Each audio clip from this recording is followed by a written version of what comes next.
Alrighty. We'll just flick that light off. Today, what we're going to do is look at libraries and stuff, and I'm a bit of an idiot. You guys. Because remember those the flax plants and all that we were looking for last week? Yeah.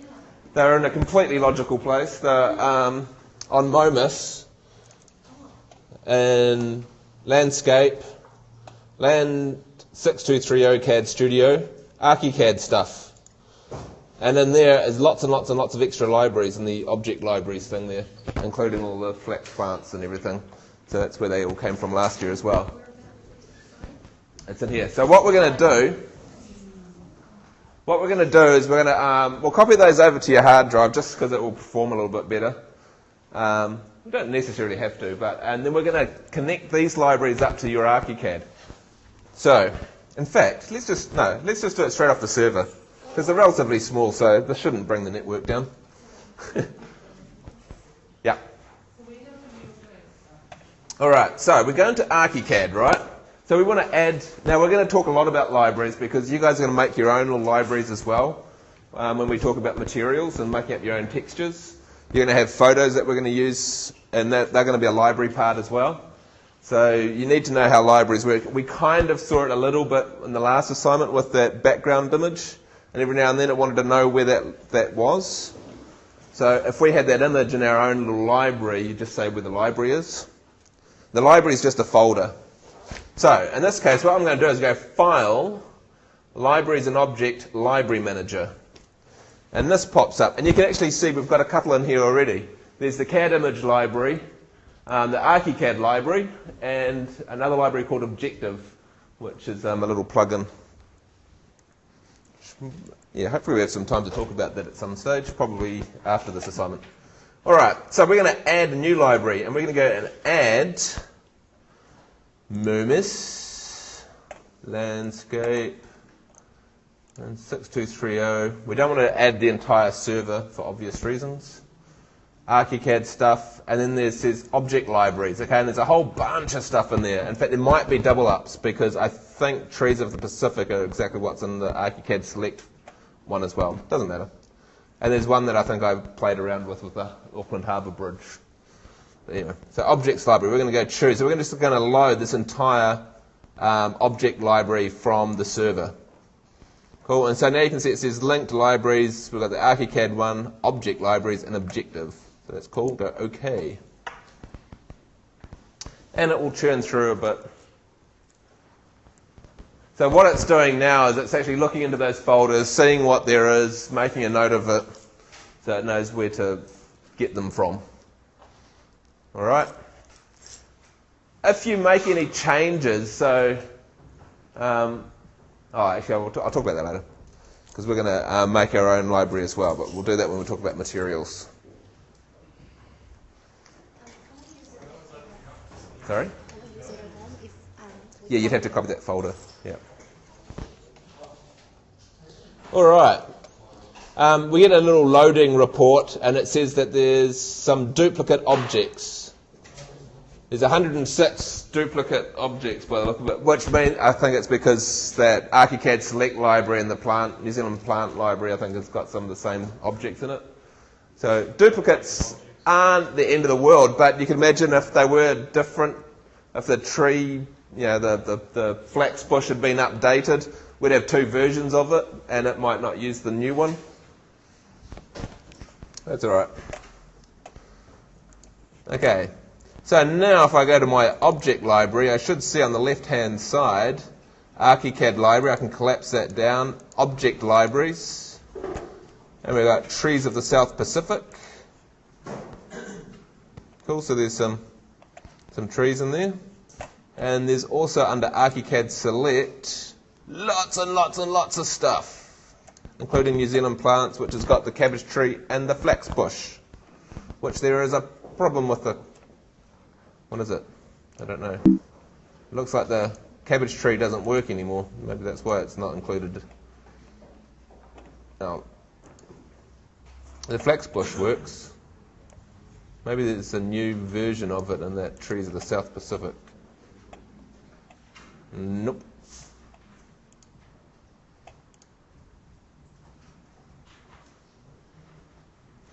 But anyway, that's not too bad. These look like cardboard cutout pictures. Bit boring.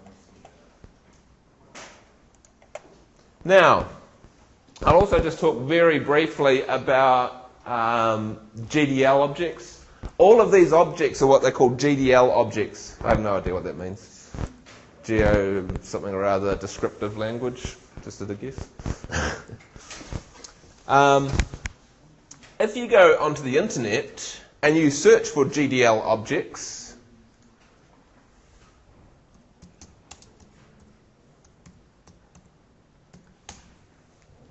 you'll find lots of places that have them. So I'm just going to go for the first one on the list.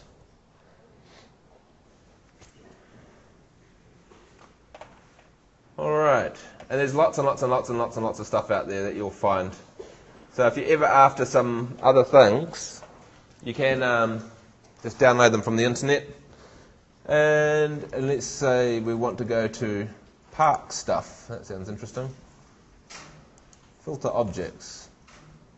Cool, so here is some kind of weird, wacky swing. Usually it takes a little while before you actually get to download the silly thing. Download free through Google. I think if you click on the picture, maybe. No, here we go.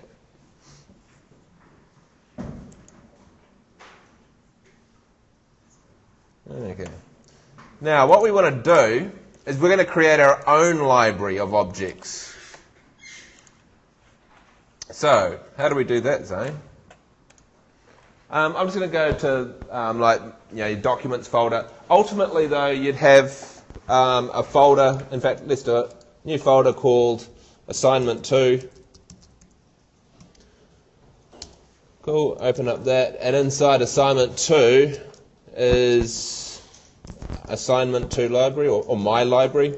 You might actually want to just create your own library that you have on a USB stick that you use all the time. If you have it like on a USB stick or something like that, just remember you've got to have that USB stick in the machine when you open up your ArchiCAD library.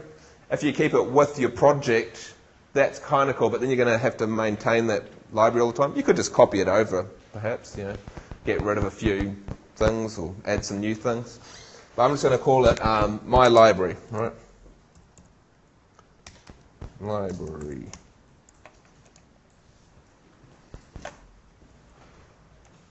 All right, so then what I'm going to do is pop over to, get rid of this.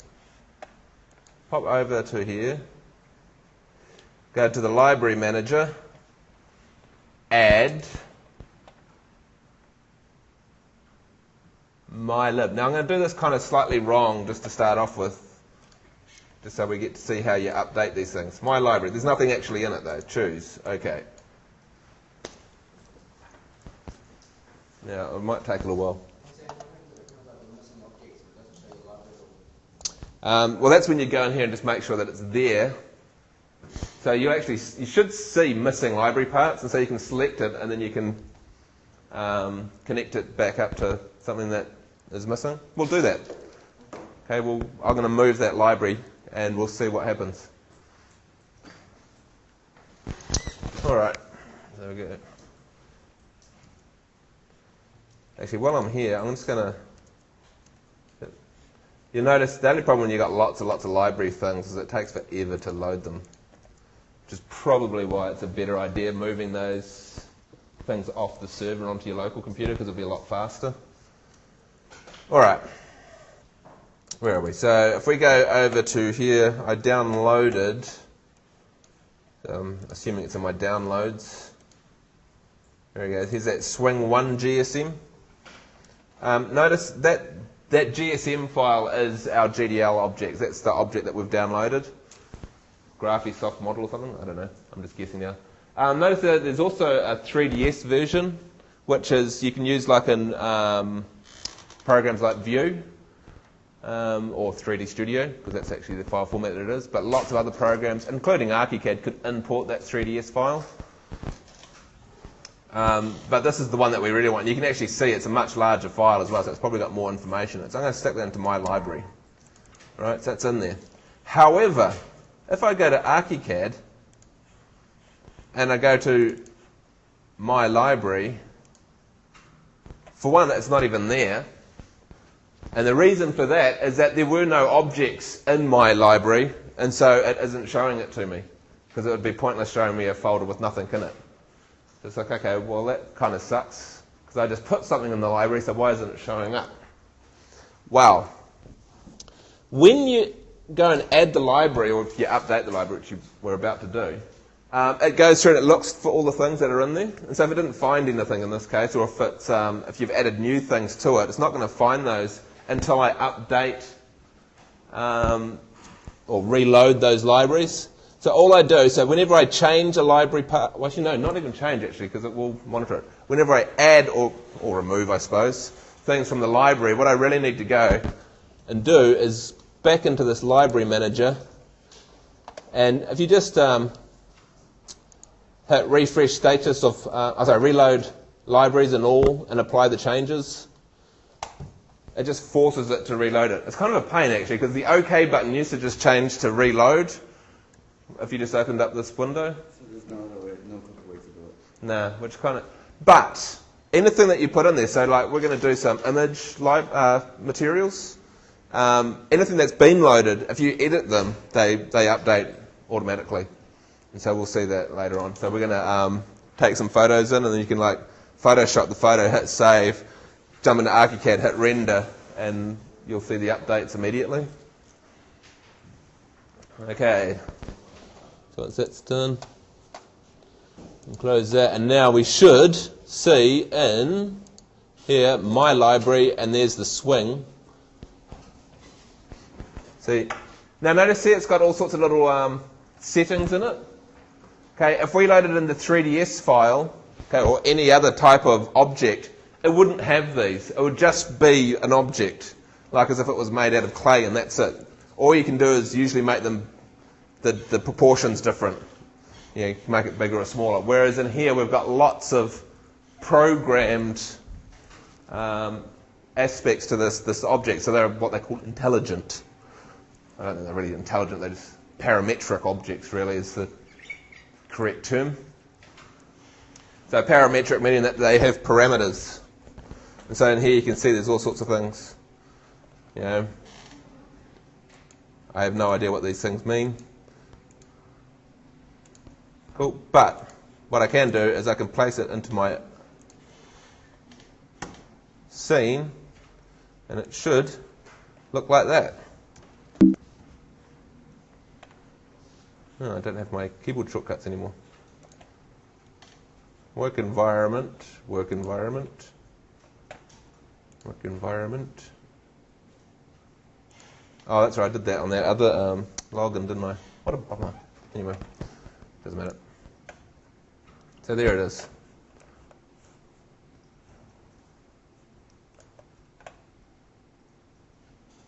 What does it look like? It looks like that. Ooh. The crowd goes, ooh. Looks pretty naff, actually. All right. Okay, so that's objects and libraries. Okay, let's move on to materials, because it's kind of very much related. So, I'm just going to draw a wall about 4 meters long. Oh no, I'm not. I'm going to build a square room, because I was on the square wall tool. Doesn't really matter. All right. So I'm going to stick a texture on this wall. So I'm going to make a brick texture. Now for you guys, I'd highly recommend you take a photo of the bricks out there, because then when you use it in your model, it'll look like the bricks out there. Make sense? I'm just going to grab one off the internet for now. And so you can do this whenever you feel like you need a new texture. Because if I just go to Google, bricks, that'll do. Search for images. Now there's a couple little things we need to take into account. First one is we need an image like this where it's just square onto the image. We don't want any distortion. If it's on a bit of a funny angle, it's going to look like we've got bricks on a funny angle repeating after each other, which is just going to be wrong. You don't want too many distinctive marks. Like see this one down here with the sort of, eroded bricks. Now, if that was the entire wall, it'd be all right. But if it's going to repeat lots of times, you're going to see the same pattern repeating lots of times, which kind of sucks. So featureless is quite good. This one up, the second from the left up there, that one's not too bad because it's the darker bricks are kind of randomly placed, so you probably wouldn't notice the pattern. We've got some cunning tricks to disguise that effect anyway. And the other one is the image size. So if you go out there with your 18 megapixel camera and you take a photo of the brick wall and you put that into ArchiCAD, warning, that's a lot of information because every time it goes and repeats that image, that's another 18 megabytes or 18 megapixels, I don't know, what's that, about 10, 12, 15 megabytes of actual RAM being used, and it's going to slow your computer down and it's not going to look any different.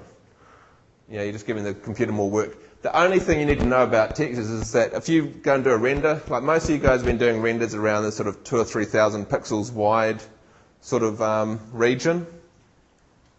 Now, there's no point then in having a texture that's any higher than that because you're not actually going to gain anything unless you're seeing a small portion of that texture, like the brick wall was like, right up close to the camera and you're just seeing a small fragment of that texture, then yep, you'd need the extra resolution, otherwise you start seeing pixels.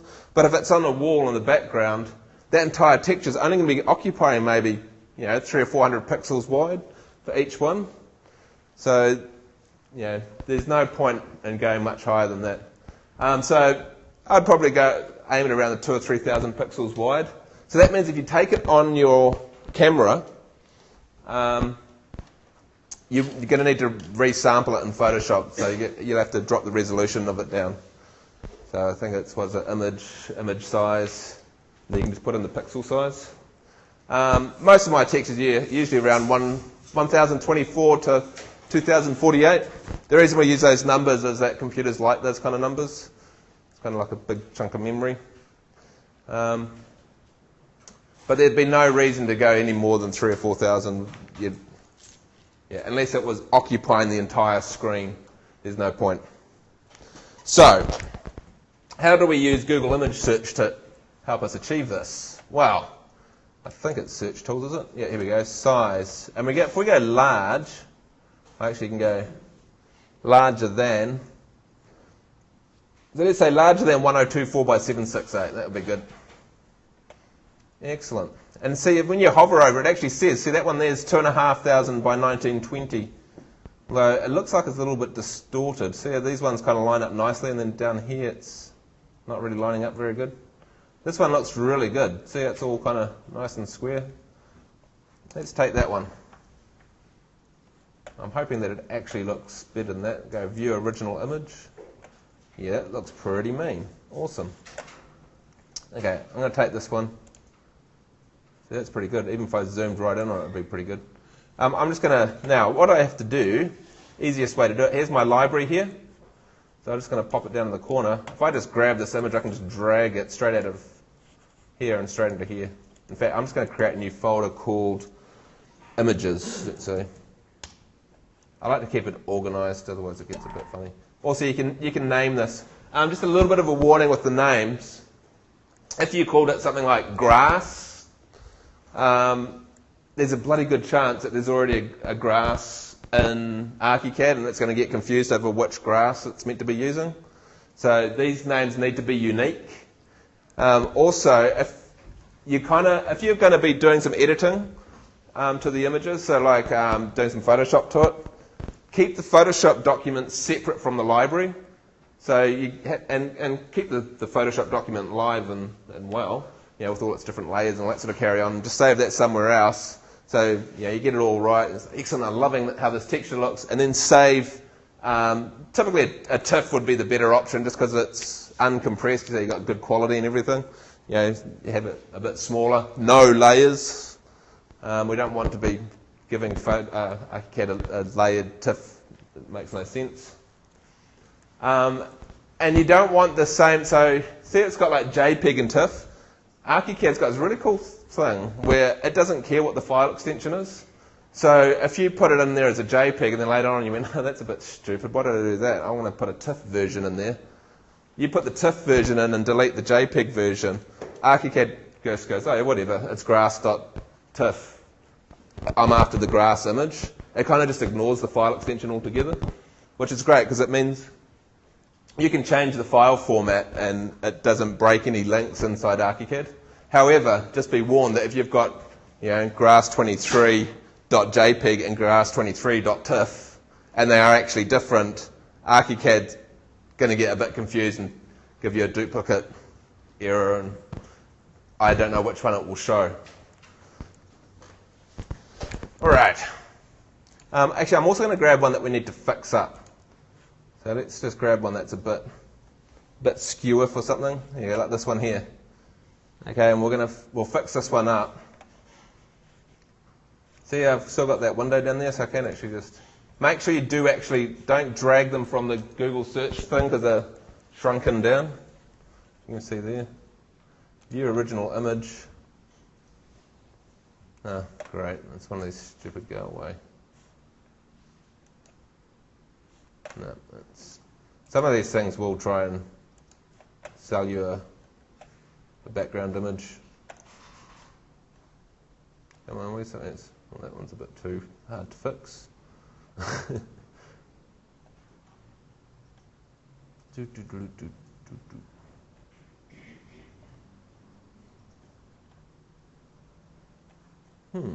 a lot of photos of bricks.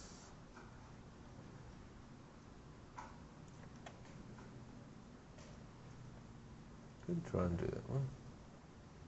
Yeah, it looks cool, doesn't it? How about this one here? We'll fix this one up. Okay, it's not going to look very good, but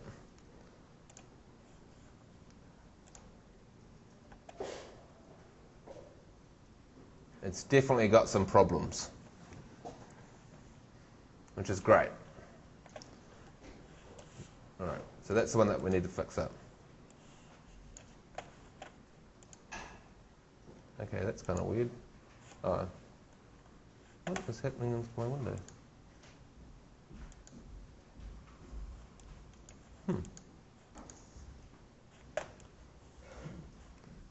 Clean up.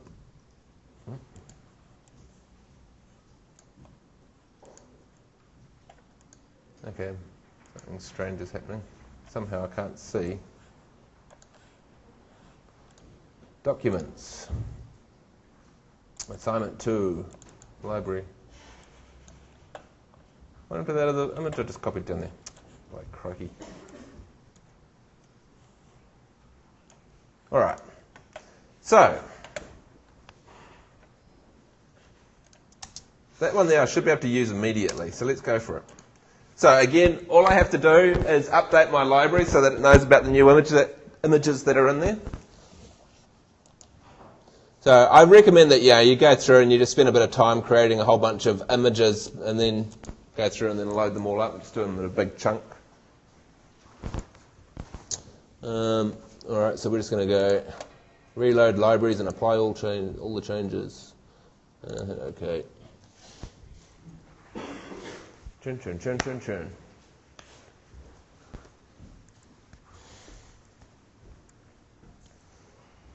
Any questions so far? Is there a website you can get like objects and stuff? Yeah, there's heaps of them out there. Yeah. But yeah, the GDL objects are the best option for ArchiCAD, just because they're really intelligent. So you can check and put it from the internet. Yeah, just drop them into my library, reload your library, and away you go again. That's the easiest way. You can load them individually. The problem with that, though, is that if you move anything, it's a pain in the ass. Your ArchiCAD document gets really big. There's no way of updating anything. So it's much easier just maintaining a folder of library parts. And not only that, but you can just download a whole bunch of them, drop them all in there, and then load them all in one fell swoop. Could you get them? Because for Revit, there's like Revit City, and you can download Family Zone. Yeah. Like, There's a few websites like that one that I just showed you. Yeah, there's lots of them out there. In fact, I think that first one that we hit searches a whole bunch of different libraries all over the net. So it's a little bit of a cumbersome way of downloading them, but you'll find them all at least. How do you get the library to save your thing in? Just create a new folder somewhere. Just on the desktop? Yep. Or here? Just anywhere, like on the desktop, on the computer. Sorry, we haven't got Matthew today. He's a bit crook. So how would you apply the image to the wall? Well, it's all loaded now, so we're ready to rumble. All right. So, ArchiCAD knows about our image, but that's about it, really. So the next thing that we need to do is go Options, Element, Attributes, Materials. Right. So you're going to spend a little bit of time bouncing in here. Oopsies, I missed after all that. Options, Element, Attributes, Materials. Okay, if you click up here, it says Paint 01, you'll actually see all of our library parts. It looks like we've got a few extra ones from those libraries that we loaded earlier as well. So it looks like we've got some leather and paint colours or something. Now, what I recommend is that you find a texture approximately the same as what you're about to use, and then we'll duplicate it. It just means that all the sort of base settings are already good. So if we find some sort of brick texture that's in here, so you go brick, red, cool. That's about the same as what we're looking at, and then just go duplicate. Be really careful because it's really, really easy. I've done it many, many times. Is that you jump in here and you go, it comes up with Paint 01, and you start loading up your pictures and everything, and now you've replaced Paint 01 with some kind of image texture. And so all of the objects in ArchiCAD that use Paint 01 will now be brick. So just remember to either to duplicate one that's kind of similar. Much, much easier. And I'm going to call this Space Zane's Brick. Okay. And I'm just going to give you a little bit of a rundown of how this window works, right? So we'll do some simple textures later on, where it's got like surface color and all that sort of carry on. In this case, the surface color is really only going to, actually, where is it going to appear? Nowhere, actually. So it doesn't really matter, because we're going to put an image on there. But we've got things like the ambient and diffuse lighting. In fact, I might just go Paint 01 first. I'm going to duplicate this and call it Zane's Paint 01. Okay, so we've got our surface texture. So if you double click on that, you can make your own red colour. How shiny is it? You'll actually see it gets a little, so we'll just drop this down a little bit. See, it's got like this little pinpoint of light on it. So the more shiny it is, the smaller that specular highlight is actually what it's called. The smaller it becomes, like as if it was made out of marble as opposed to like carpet. You don't get a specular highlight on carpet. In fact, there's a specular here as well, I'm not sure. See, that's making it more intense. You kind of see that? You can play around with this and you can make, sort of, ambient should make it sort of, the area in this darker area becomes lighter. So you can make your own, I don't know, pool ball or something. Snooker ball. There's transparency as well. And that should kind of, see how it kind of darkens the edges, like as if it was some sort of smoky or frosted glass. So you can make your own glasses. Now, this is just using the internal engine, right? When we go render, we usually use the Lightworks rendering engine. And as soon as I flick over the Lightworks rendering engine, you'll notice first thing that happens is that it turns white again. And it's because we've kind of got like two sets of settings. That's not a very good use of words, but anyway. But what we can do, you'll notice the internal engine is a lot simpler. It's kind of got these nice big sliders and everything. So what I usually do is get it approximately right there, then I flick over to the Lightworks engine, and at the bottom of this window it says match with internal engine. So you do that, and it disappears, probably because of the transparency. And there's all sorts of types of transparency, and we can actually make that transparency a little bit more transparent. There's all sorts of things in here as well on how it works. Like a glowing ball or something, I don't know what that would be. Parts of it.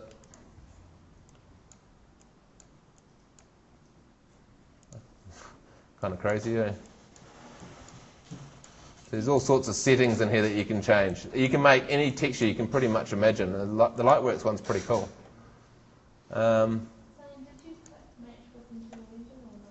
Yeah, I did. You did, and then Yeah. you did the other thing. And then I started playing with it. So what I'm doing is I'll kind of get the basic settings with the internal engine, and then you just jump into Lightworks, hit match, and then you can tweak it a little bit from there. You might not have to tweak it at all. But you'll find the settings in here are a lot more complex. But you can do all sorts of stuff. So there's, instead of, like before, we could just choose the colour. And here we can choose it to be birch, and it has a birch look. Hang on, just to make the... So these are procedural, meaning that it doesn't have an image attached to it, most of these anyway. Wrapped image has an image attached to it. But we can change it to all sorts of things. There's a chrome one, colour blends. You can choose like 2 different colours.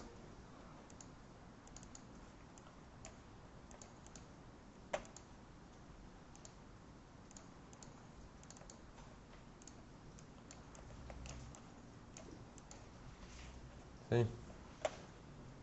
There's all sorts of stuff, and I'll let you play around with it in your own time. But you can make pretty much anything that you can imagine.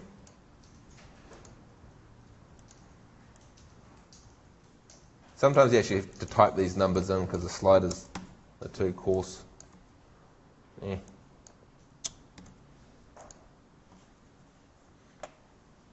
All sorts of things. Draft angle evaluation. Oh, I haven't seen that one before. That's kind of cool. It looks like one of those things they stick in aeroplanes. Little flecks, so you can make like marble or something with little flecks of paint in it or whatever. Flecks of stone. Granite. Anyway. So, remember, go to the internal engine, get the settings about right. You can actually render with the internal engine, and there is some reasons to do that. It's not very often though. Where we make that completely solid again. Okay, so you get the settings about right, flick over to the Lightworks engine, match with internal, then you can have a play around with it.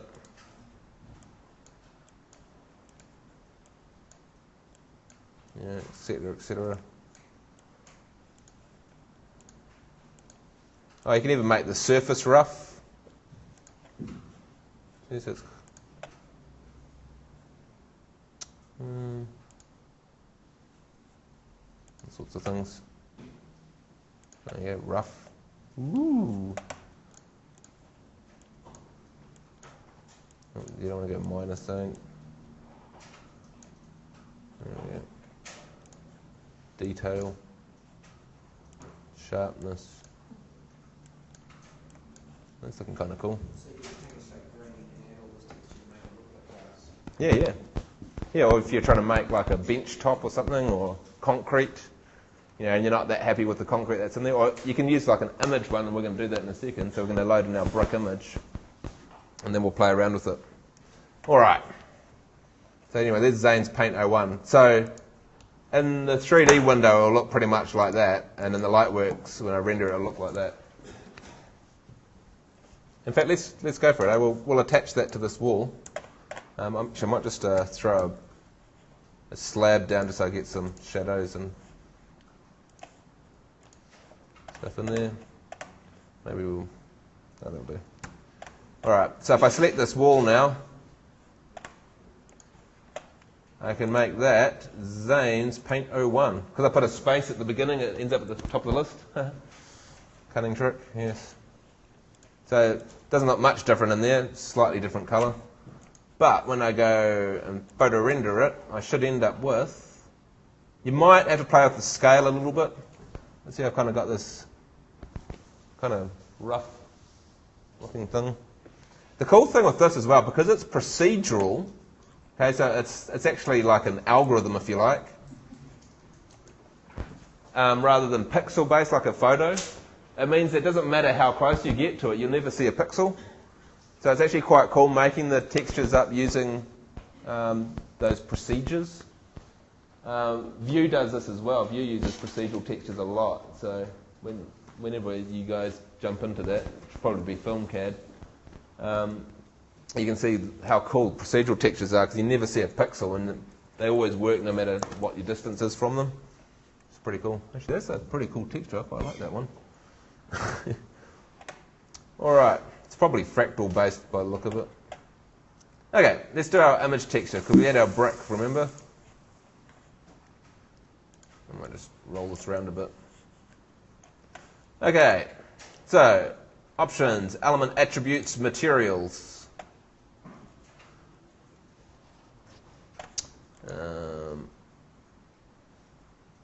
So let's go brick, brown, cool. Hit duplicate, brick, brown, copy. Yep, space, Zane's. Actually, I know, hang on, cancel that. I've already got Zane's brick. There we go. So, again, what I'm going to do, so I want to start off with the internal engine. And I'm going to go, see it says here it's got texture. I'm going to hit search, and I should see my library. Okay, my library, images, and there's my brick texture, right? So I go, okay. Now, there's a little gotcha here. You need to know approximately how big physically this texture would be. Okay, so with bricks actually it's not usually too hard because you kind of know how big the one brick is, you know how many 10 bricks is. I'm going to take a stab at this. It's probably about 2 meters tall, I reckon. So if I go and put in here 2,000, you only have to know one because it's proportional, so it'll figure out what the other one is. So let's say it's about 2 meters. I'm just going to go straight with that, right? You can actually see up here, it's actually looking pretty cool. Flick over to the Lightworks rendering engine and hit match with internal. Okay, let's just go with that. Just go, okay. I'm going to select this wall here now and apply my brand new texture, Zane's brick. Okay. Alright, that's actually looking not too bad. However, there are a few little oddities which we're going to talk about when we do the Photoshop bit. Document, creative imaging, photo render projection. Dun, dun, dun, dun. Okay. Even though that texture looked really mint, you can actually see there's a couple of little funny things happening. You can see it doesn't repeat properly. There's actually, that's like where the two textures are joining. Well, it's the same texture, but you know, where it's repeating. And you can actually see it over here as well. If I just roll that around a little bit. Actually, I'm just going to select the whole thing. Where's my groups? I've lost. Oh, there it is. Let's apply it to the entire Zane's brick. Okay.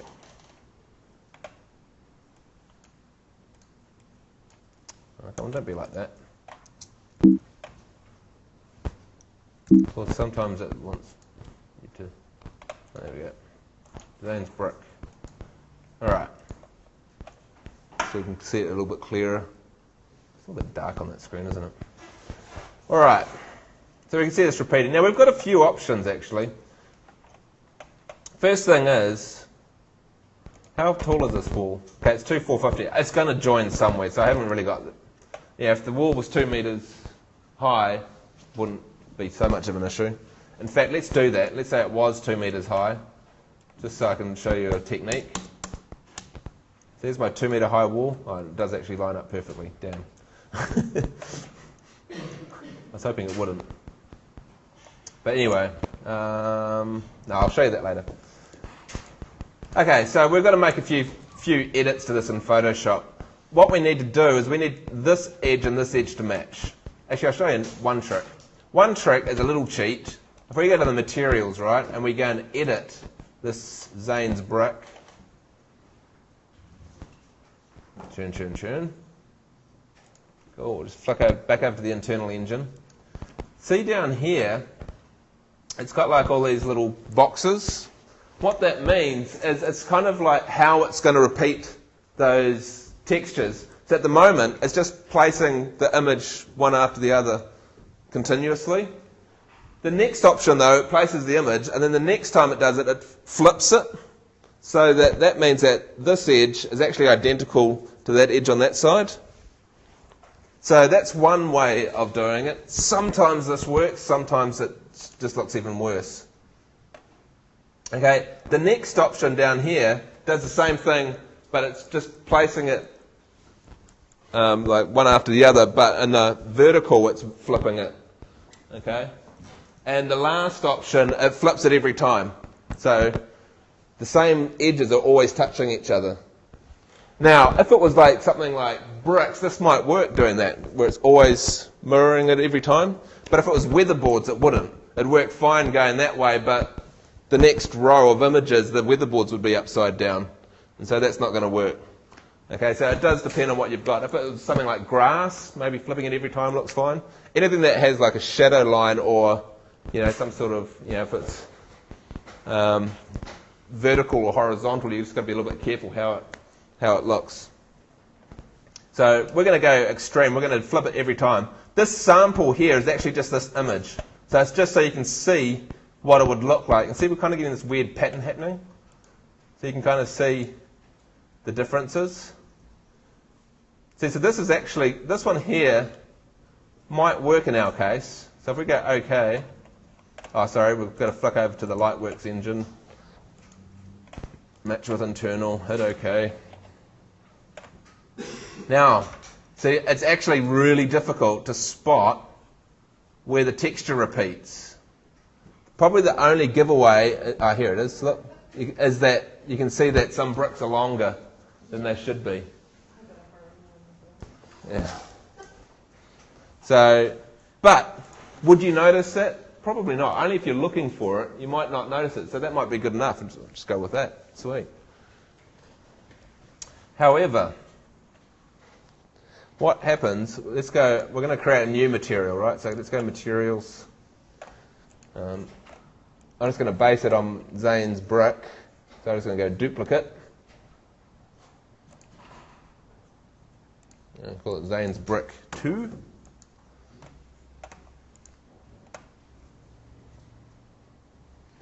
Flick over to the internal engine. Blah, blah, blah, blah. Here's the texture down here. Search.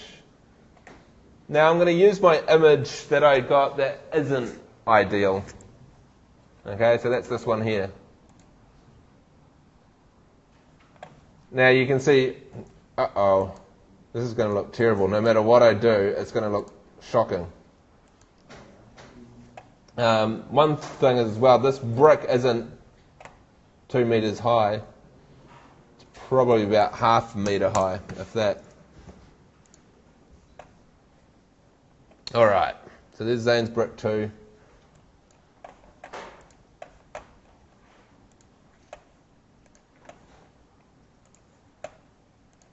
Is this salvageable? Probably not. Okay, and it looks absolutely terrible. It actually almost looks like it's all broken up. I wish that was brighter, that screen, but anyway. Okay, but it looks pretty terrible. So, let's jump into Photoshop.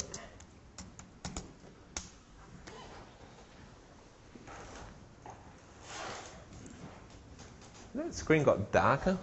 Or is it just me? When we have a break, I might go and grab the remote. I think we can make it brighter than that.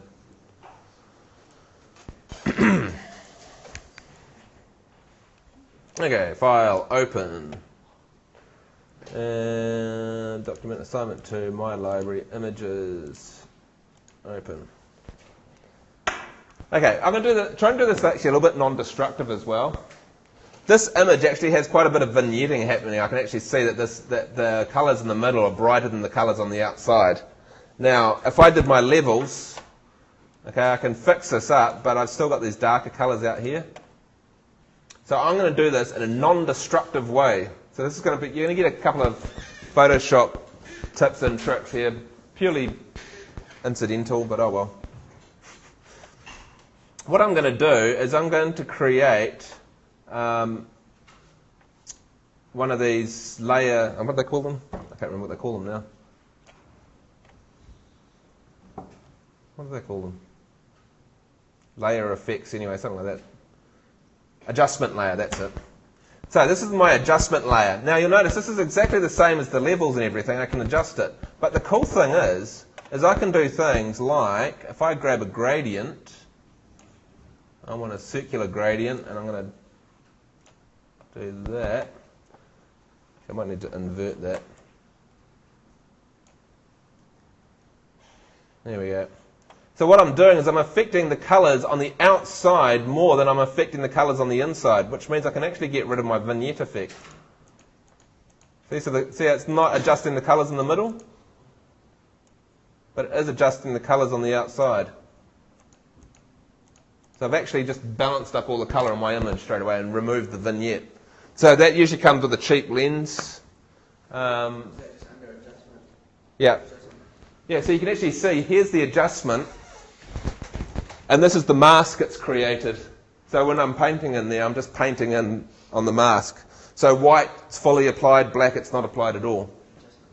An adjustment layer. And so the cool thing of the adjustment layers is it's going to affect everything underneath this point. Okay?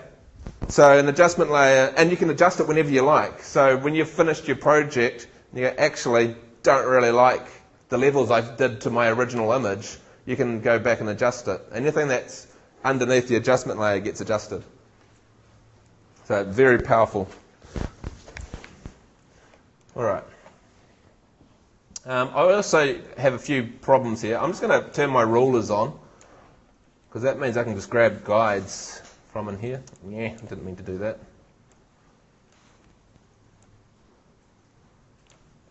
Why is it? I don't know, you could detach it, but anyway, there we go. Okay, and you'll actually see how my bricks aren't straight. So I've got to do a little bit of adjusting here to try and get all of my bricks level for one. It's actually not looking too bad in the vertical. A little bit skew. So we're going to go Command T, and that gives you your transform. And if you right click on it, you can go free transform. And that means I can grab this corner. No. Come on. Okay, just do distort. Should do it. There we go. So what I need to do is, oh, whoopsies. I just realised what I'm doing wrong. Cancel that. Make sure you're doing it to the background. In fact, what I'm going to do is I'm just going to duplicate the background. If it's called background as well, you can't do anything to it. It's locked. So what I usually do is just go duplicate the layer and switch it off. And you've always got then a copy of the original image if you do screw it up. Okay. Command T. Distort. I'm just going to lift this corner up until it's looking about square over there. Cool. It's looking about square. That's looking not too bad. Excellent. That's not too shabby. Alright. So hit return and that will lock it in. Okay, so you can kind of see I'm looking pretty good now. Okay, so all we're doing is just pushing and pulling the image. There is a few other ways that I could show you, but I'm not going to. There's a puppet distort and things like that where you can actually just grab parts of the image, and I'll show you that one day if we've got time. It's really cool for making like stick figures out of rope. Anyway. So, other thing I need to do here is I need to crop the whole thing. Now, I need to kind of crop it to a part of the image that can repeat. And see how this end over here is kind of useless to me. But maybe up to about here.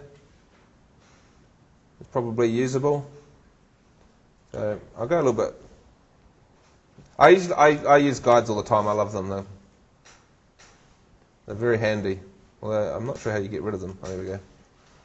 So now, also when I repeat it, if I have the mortar, let's say in this case, we'll take the mortar from the top and we'll chop all the bricks off from the bottom. We chop the mortar off the bottom, so that means the mortar at the top should line up with the bricks at the bottom of the image when it repeats. So again, I'm just going to use a guide just to help me out here, so because it will snap to it. Okay, so I'm going to keep this mortar and I'm going to chop this mortar off so that when this ends up down here, I don't get two lots of mortar. Like the other image, we ended up with two lots of brick kind of stacked on top of each other. And if you can, okay, now in this case, I probably can't. If you can, do it in the vertical as well, but you can see it's not really going to work. So I might just kind of grab a bit of mortar, maybe from there. Actually, I'll use this guide. So I'll keep the mortar on the right-hand side and get rid of it from the left-hand side. So maybe about through there. I'm going to end up with a funny little piece of brick. That funny little piece of brick is going to have to line up with that. But I've got a fix for that as well. So that's a bit of the image I want. So let's crop that. And you should be able to just snap now to my guides. Cool, hit return, boom. All right, we're getting there. Now, in fact, I might actually use this. Now remember I was saying before, we want to keep a copy of this layered Photoshop document. So I'm just going to go save as, and I'm going to stick it into assignment 2, texture files or something, I don't know. Cool, that's going to go in there. Yeah, I want everything in there. Save. Yeah. Okay, and I'm going to export this. So I'm going to go File, Save As, to my texture library images. If you just click on the old one, it'll end up with it. But we want it to be a JPEG. Don't really want it to be a JPEG, but oh well. I'm lazy. I'm just going to save it as a JPEG. Yeah, replace it. I want maximum quality. Cool, okay. Now, as soon as I pop over to ArchiCAD, watch this. I might have to refresh the window or just close it and open it again. That's interesting. I am worried. Photo render projection. It should. Hang on, that's not right. How did it end up with that texture again? Command T. Dane's brick 2, okay. That was a little bit weird. It should have just updated it.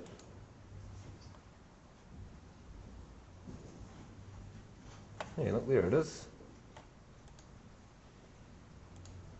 Okay, remember we did this last week as well. I hit refresh, rebuild. No. I've got to create myself a keyboard shortcut for rendering because it's driving me nutty. Keyboard shortcuts. Document. When we did this last week was creating a keyboard shortcut. It's just so I can go render without having to jump through all the hoops. Creative and photo render. Control 0, excellent. Yep, assign. Cool. Control 0. Nice. Okay, that doesn't make any sense whatsoever. Let's just change its texture and then change it back again and just see what happens. There's probably a fix for this in the latest version. Cool.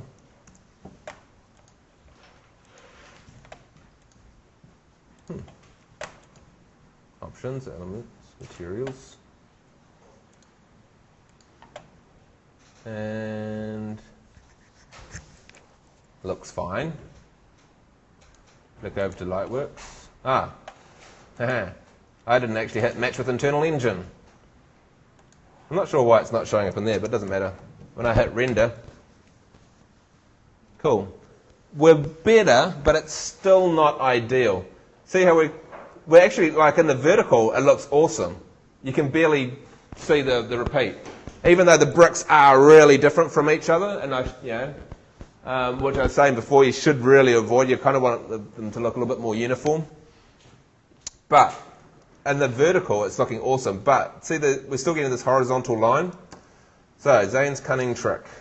What we do is, I'm going to grab this side of the image, okay, and I'm going to go edit, copy merged.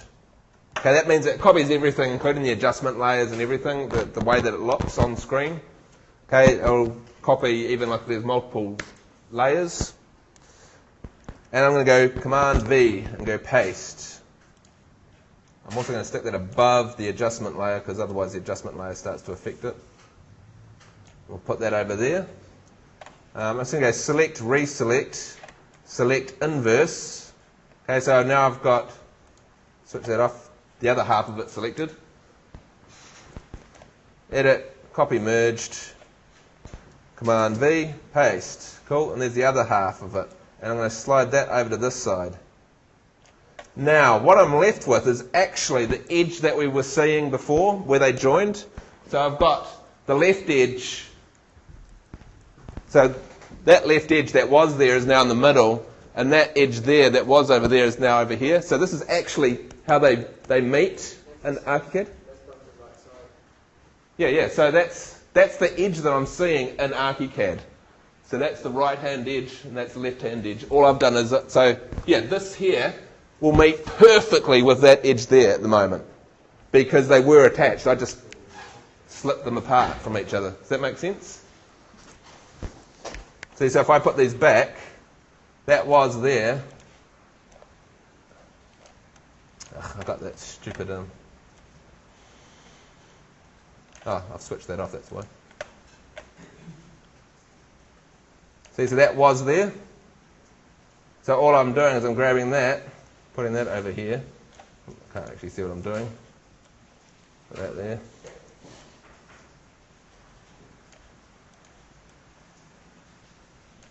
Cool.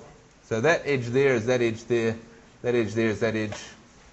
And so now if I Photoshop the center, this will repeat perfectly. So I'm just going to create a brand new layer. Come on. New layer. Pop that up here. And I'm going to use the clone tool, which is this little stampy thing. The square bracket makes the brush bigger. And I'm just going to clean up this edge a little bit, right? So somehow I've got to get this kind of looking a little bit more normal. So I might take, let's take this and we'll line this up maybe about here. Oh, we want all layers, okay? So now I can just kind of get rid of that edge. That looks all right. This is the clone tool. So your option clip for what you want to copy from. Okay, so I've got it set to all layers. You could say current layers. You can actually go, if you go current layer, I could say, right, get it from the background copy and copy it from there. Yeah, oopsies. And then paint onto here. So I'm actually copying from there and painting onto there. Kind of unnecessary in this case. I just want all layers. So in this case I want to grab that and then use that to kind of paint away the join.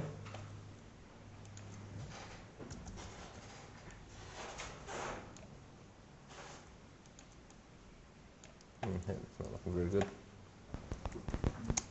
Don't be afraid to zoom in. So I might just kind of get this and just kind of fade that out a little bit. That's looking pretty cool. Let's kind of get this line going along a little bit more.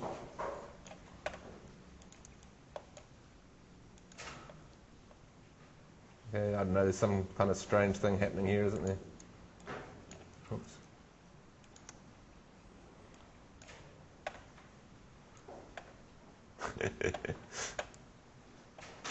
This is getting a little bit tricky. How about we grab...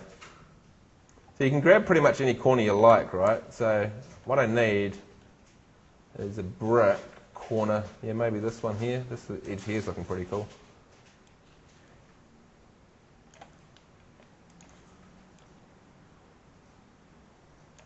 Excellent. So we'll bring this into here a bit.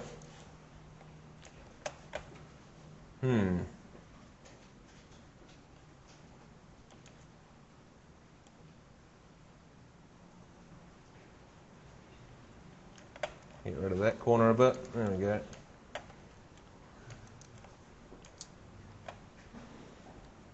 That corner there's looking pretty mean. Excellent. That kind of looks seamless now, doesn't it? All right, file, save as. Actually, I'll just go. Yeah, so I'll just go save, and then go file, save as. So that's I'm saving the Photoshop document with all the layers and everything. Oh. Okay, file, save as. My textures, images, that one, replace it. Oh, hang on, no layers. Not that you can have layers in a JPEG anyway, but just in case. Oopsies, I just saved that as a Photoshop document.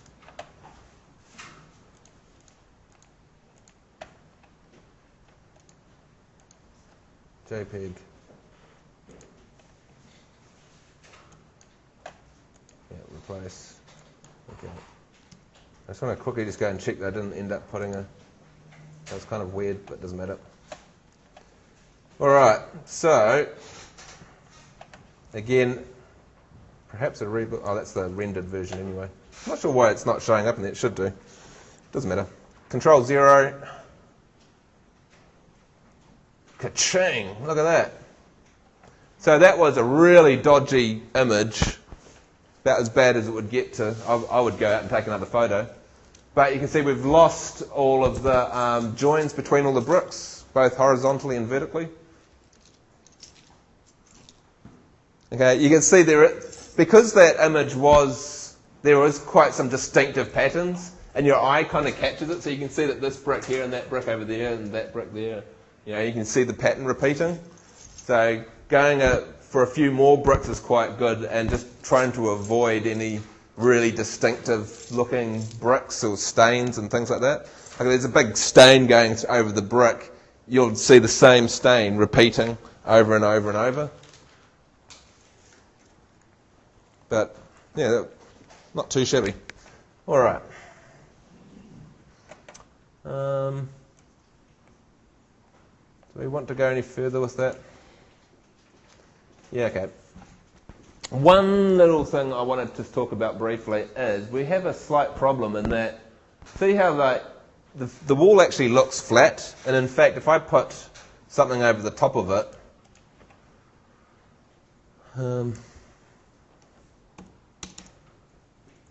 2100 let's say,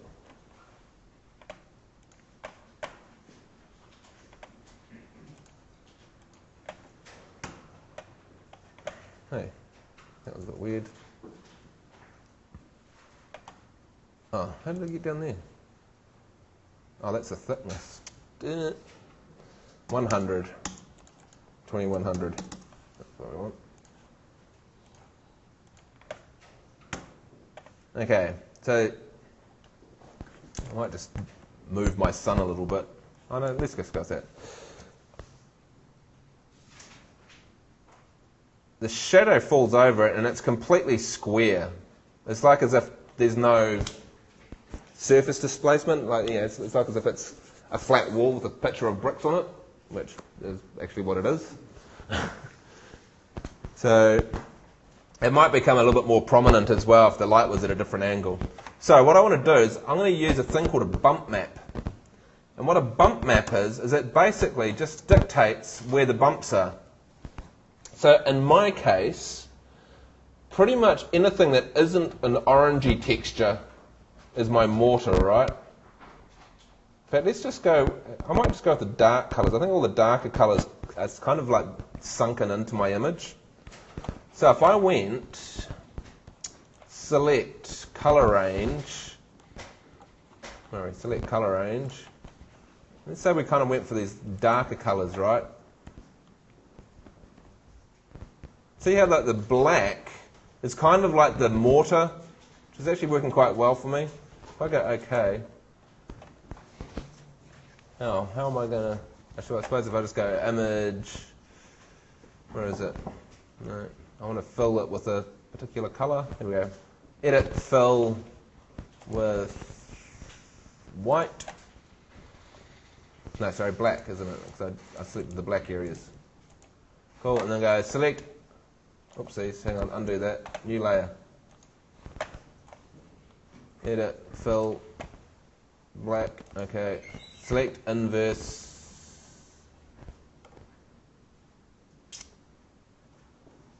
Where is it? Select inverse. Edit, fill with white. Oops. Okay. I think I've got that run the wrong way, haven't I? Go Command I invert it. That's a bit better. Now I might actually, so now I've got these black areas, so they're going to be sunken in, and the white areas are going to be pushed out. Now I could actually go through here, probably with my, I think the dodge will actually lighten this up, will it? Right. Shadows.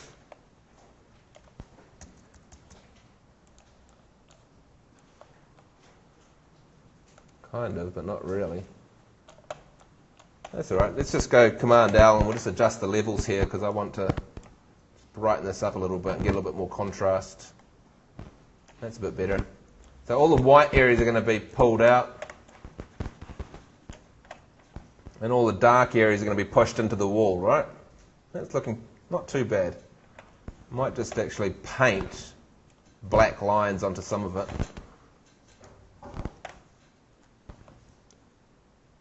Because like all these gaps through here, I actually want those quite dark. Cool. I can't remember where all the joins are now. But anyway. Just push those down a little bit. Excellent. I don't have to be too accurate with this.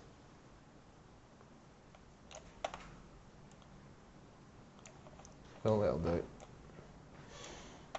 You can flick this on and off so you can kind of see what the texture is underneath. So that bit through there needs to be a bit darker. Excellent. Okay, so I'm going to save this image, save as, and we're going to call this my library images, that thing, and I call that bump on the end of it. No layers. I'll actually save it as a TIFF. Save. Image compression, remember LZW compression in a TIFF is lossless, so it's just going to make the image file smaller. Remember, it doesn't make any difference once ArchiCAD gets it. Once it opens up the image, it's the same size. It's just going to make the file size on disk smaller, which is kind of convenient. All right. So now I'm going to pop back into ArchiCAD. Now you'll notice, if I close that for a second, if I go into materials,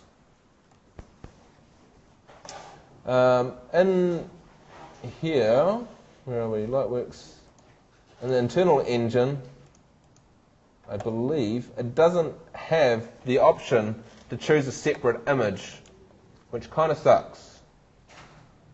We can have what's called an alpha channel. What's the bump missing thing that it does have?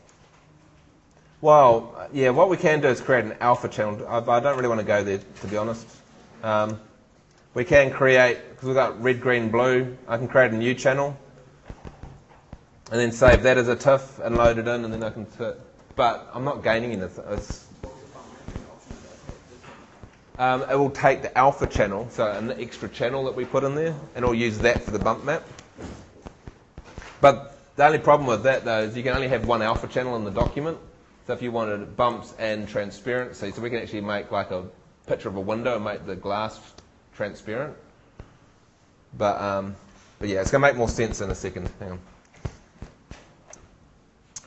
And not only that, but my actual main point was that the image won't be loaded.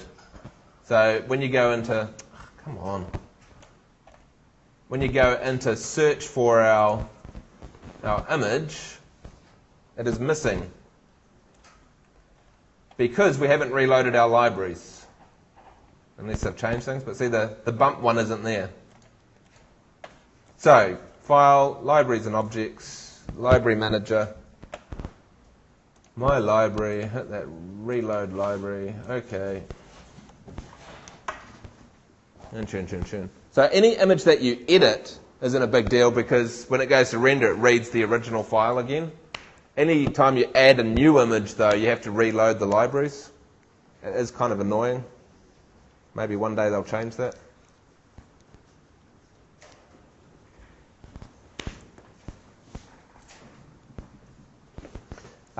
The bumps look really cool if you do like weatherboards and things like that. So if you had like a gradient, so it went from black to white for each weatherboard, then the weatherboards actually look like they're lifted up. And when you do like sun studies and things, you'll see the shadows falling over the weatherboards. All right, so we've done that, right? So, option, elements, materials. Paint 01, we want Zane's brick 2. Tune. Now, if I just flick over to the Lightworks engine, right, you'll actually see, here's the color. See it says Graphisoft masked image, and it's got the file name and the scale, and aspect ratio, all that sort of stuff. If we go to displacement, we can actually do the same thing. So we can go, oh, actually, no, sorry, I've got a cheat. Because if we actually go in here and say bump map, right, which it doesn't actually have, and then go to Lightworks and go match with internal engine, it also loads up the same image. So it's gone and done all the settings for us. So I kind of cheated a little bit, otherwise I'd have to put in all those numbers. All I need to change, though, is this file name. Oopsies, hang on, that's the wrong one, displacement.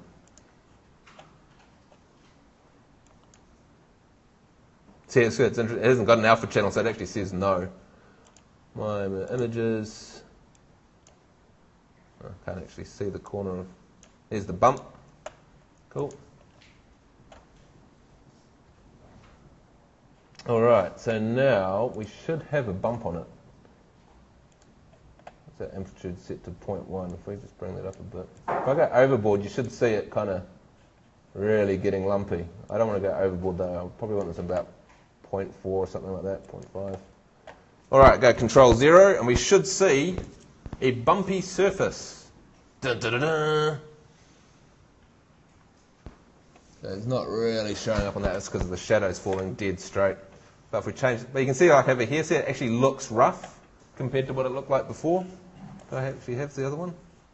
No, I don't. Nice to do. So there's kind of a before and after. See how it's all rough? Pretty cool. And if I change the time of day, you'd actually see it a little bit more prominent. Where are we? 3D view options, 3D projection settings, more sun.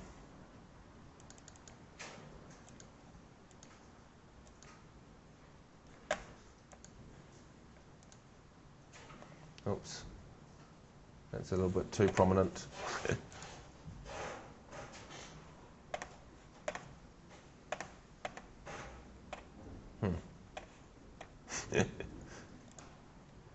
Oh, that's all right. For some reason it doesn't update the shadows when you. There we go. So we should see some pretty cool shadows falling on that now. Control 0. Cool, and it's actually looking kind of nice and bumpy. There's another thing called displacement, but I don't recommend it.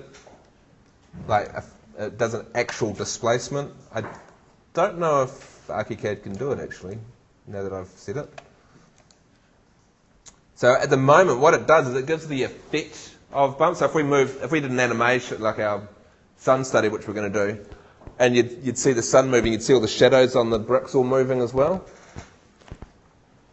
But it's just a cunning trick. It's just kind of going, well, if this was pushed out and that was pushed in, then this area here would be darker. It's not actually changing the surface, whereas a true displacement mapping will actually modify the surface so it becomes three-dimensional. But as you can imagine, the math involved in that for the computer, all of a sudden your simple flat wall ends up with billions of little polygons to try and get that displacement happening. And to be honest, I'm not entirely sure if ArchiCAD can actually do it. I don't think it can. Yeah. So even though it's called displacement, it's not actually displaced. But you'll also notice, right, okay, so that's kind of cool. If it was weatherboards, totally recommend that technique. The bricks, you can kind of cheat sometimes. Depends on how deep your mortar is, but you can do things like just adding that rough. See how that rough's got a rough texture as well? So this is exactly the same image texture, but I've now changed it just to be the rough. And it actually doesn't look too bad. And it kind of actually, because it's not a repeated image, it means that a lot of the bricks aren't exactly the same. So it kind of breaks it up a little bit. And it does still, like especially over here, you can kind of see there's like little pieces all sticking out occasionally. So you can use the built-in ones. I'll probably start with that as well, just see what the rough does. Just because it says things like wood and that sort of carry on, sometimes they actually look quite good. You get like some, if it was concrete, you get, looks like someone's like sort of, you know, run a trowel over it or something. It's, you know, so it's actually a wood grain, but it looks quite good as displacement. But anyway, so that's kind of basic materials and a little bit more advanced materials. I don't expect you to do bumps if you don't want to, but you can see it's not too difficult, you know, depending on how far you want to take it. But yeah, best thing is just have a play around, you know, make a few tweaks. Just make sure that you duplicate a texture, okay? Because if you go and mess up Paint 01, any object that uses Paint 01, which I imagine is quite a fair few of them, will have your new texture, which could be good, or it could be really, really, really bad. So you might have made Paint 01 actually look more like Paint, and it would look awesome. Just this document, yeah. So you create a new document, it's back to normal again. And in fact, if you came to me going, oh, I've absolutely screwed up Paint 01, what I'd do is I'd actually go to one of your older documents, like from assignment 1, I can copy the material Paint 01 from that into this one. Yeah. Yeah, so actually, yeah, I will show you that actually, just so it's on the video at least. If you did completely mess it all up, in here somewhere is Attribute Manager. See this? And it's pretty cool. Because what I can do is I can actually load up another file. So if I went back to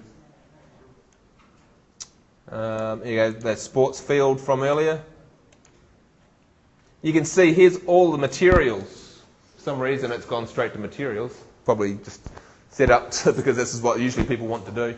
But you can choose, you can actually grab things out of that document. So if there's like a whole bunch of layers that I really like, you know, in fact, where are we? Layers, here we go. Remember, I've got like all of my own layers in here somewhere, or I should have. Here we go, here's all my layers. So I can actually select all those and add them to my new document. So if you've got like a, you know, a whole bunch of stuff that you've done, we didn't save this as a template, so we didn't like, you know, create it from a template that already had these layers and stuff.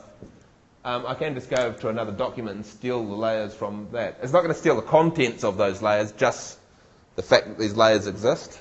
How do you get to that? That's under Options, Element Attributes, Attribute Manager. And you'll see all sorts of stuff in here as well. Yeah, and we're going to be visiting this a little bit more over the next few days. In fact, it's a good segue into something else, but it's 10:30, so we'll have a little bit of a break. But yeah, so the Attribute Manager is just great just for stealing things from another document. And that could be all sorts of things. You can see layers, layer combinations, pen sets, pens and colours, line styles, fills, composites, all sorts of things. Profile, walls, which is what I'm going to do today. Materials, zones, blah, blah, blah, blah. Or you can, in fact, you can just steal everything. Yeah. You can see the whole lot there. What's that? Operation profiles. What the hell's operation profiles? I've never seen that before. Anyway. Personal office and landscaped office. What the hell's a landscaped office? Yeah. Interesting. Obviously missed that. Okay, we'll have a little break, and then we'll get back into it. Oh, hang on, I'll just pause the recording. You have to remind me to unpause the recording when we come back. Streaming recording. So, I'm going to leave materials now. We're going to talk about profiled walls. Okay, so what I mean by that is what we're going to do is we're going to create some walls, but we're going to create them in cross-section, and then we're just going to draw or select our walls and change them into our profiled walls. Now, I'll just show you quickly what a profiled wall is. So if I just grab the walls that I already have, in our wall settings, we've got this, it's the normal kind of vertical wall with it's just a vertical wall. There's a couple other options where you can have a slanted wall, a wall that's got a wider base than the top, and we've got this complex profile wall. Okay, and if you select that one, you'll see down here it says under structure, it says complex structure, and it says custom profile. Okay, and you'll actually see there's a few in here. For some reason, this ArchiCAD 16, they've got rid of heaps of the preset ones. I don't know why. That's all right. So if we looked at, let's say this one here, precast inverse T. If I select that, right, and go OK, and hit F3, you can see it's quite a different profile. That's actually a wall, but it's got like a different cross-section through it. So that's what we're going to produce. All right, so how do we do one of these? Well, good that you asked. First thing we're going to go into is the Profile Manager. So we go Options, Element Attributes, Profile Manager. And again, we could choose one and then duplicate it, but we're not. We're going to create a brand new profile. And you'll see another little drawing pops up here, okay? So again, we've still got a 2 meter grid. The only thing we've got on here is the origin, right? Okay, so it's this little X. Now, if you imagine a line going into this X, that's the line that when we go and draw the wall that we'd be defining. Okay, so when we say I've got a wall, it's 2 meters high, we set the base height of the wall at 0. What we're doing is we're setting that origin that there would be at 0. So if I did another wall and the base is at 2 meters, that little X will end up at 2 meters high. So just keep that in mind. Right, so let's go and just draw any shape you like. And I'm going to start with that origin, and I'm just going to draw like a little box here. Now it has to be done with a fill, okay? And I can do all sorts of crazy things to this. So let's say my wall looked like that. All right? All I do now is go Store Profile. I'm going to call that Zane's Demo 1. Okay. Cool, so now I can select my wall, change that complex structure to Zane's Demo 1, and hit OK. If I hit 3D, there it is. Okay, so it's flat on the inside, and it's got this little thing that pops out. The other thing you'll notice as well is it does all the joins perfectly, which is awesome. So if I go and I'm just going to grab this wall and make it come out like that. Oops, I just want a straight wall. Okay, it's going to join all the walls up all beautifully. Look at that. Pretty cool, eh? Okay, I can also edit this profile. So here we've got my Profile Manager. If you've lost it again, Options, Elements, Profile Manager. Cool. We'll choose the profile we want to change, Zane's Demo 1. Cool. Edit Chosen Profile. This pops up again. Okay, and I can adjust this because it's kind of like a live link. So if I did that, and let's say, kind of need a guide, don't I? It's not gonna give me a guide. That's all right. Sometimes I'll just grab a line, just draw a line out here. Use it as a guide. Cool. That means I can bring this up so I get a nice square top to it. And let's say I was going to bring this edge up like that. Oops. Yeah. Add a point. So it all works exactly like we've kind of seen in the past. Why isn't my snaps working properly? There we go. It's not working the way I want it to work, which is to do with this witness line thing here. For some reason I can't change.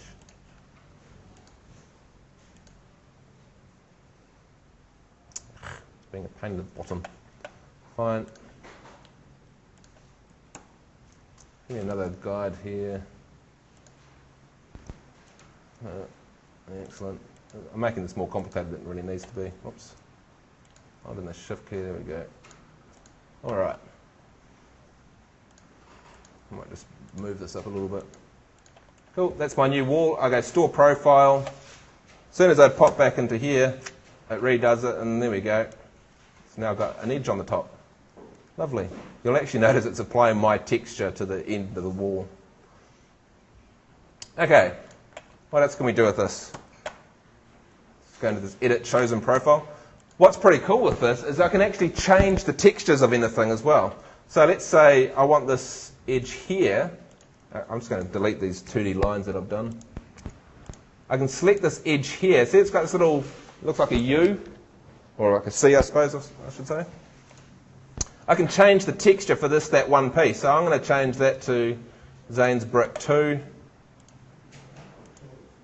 And same up here. Only the selected edges, by the way. Zane's Brick 2. Cool. Actually, I might add a point here. So I just need to... Oops. Just a little guide here, just so I can add an extra point in here. So I can go add, yeah. Cool. That means I can grab that edge and make that Zane's Brick 2.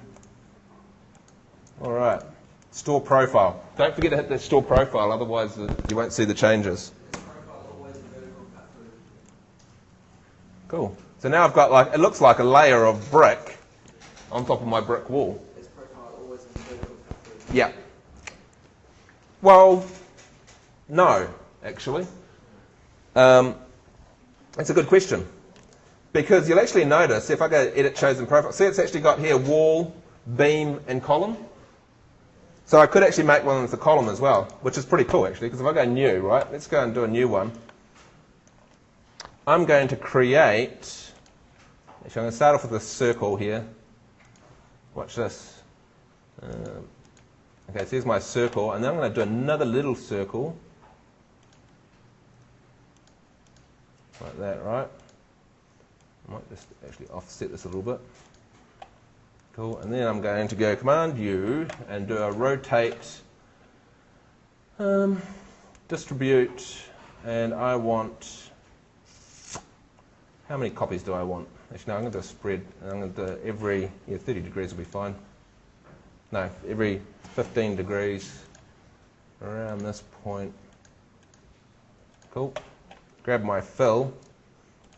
Cha-ching.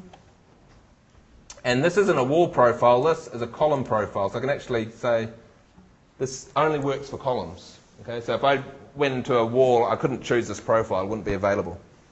Store profile as Zane's Demo 2.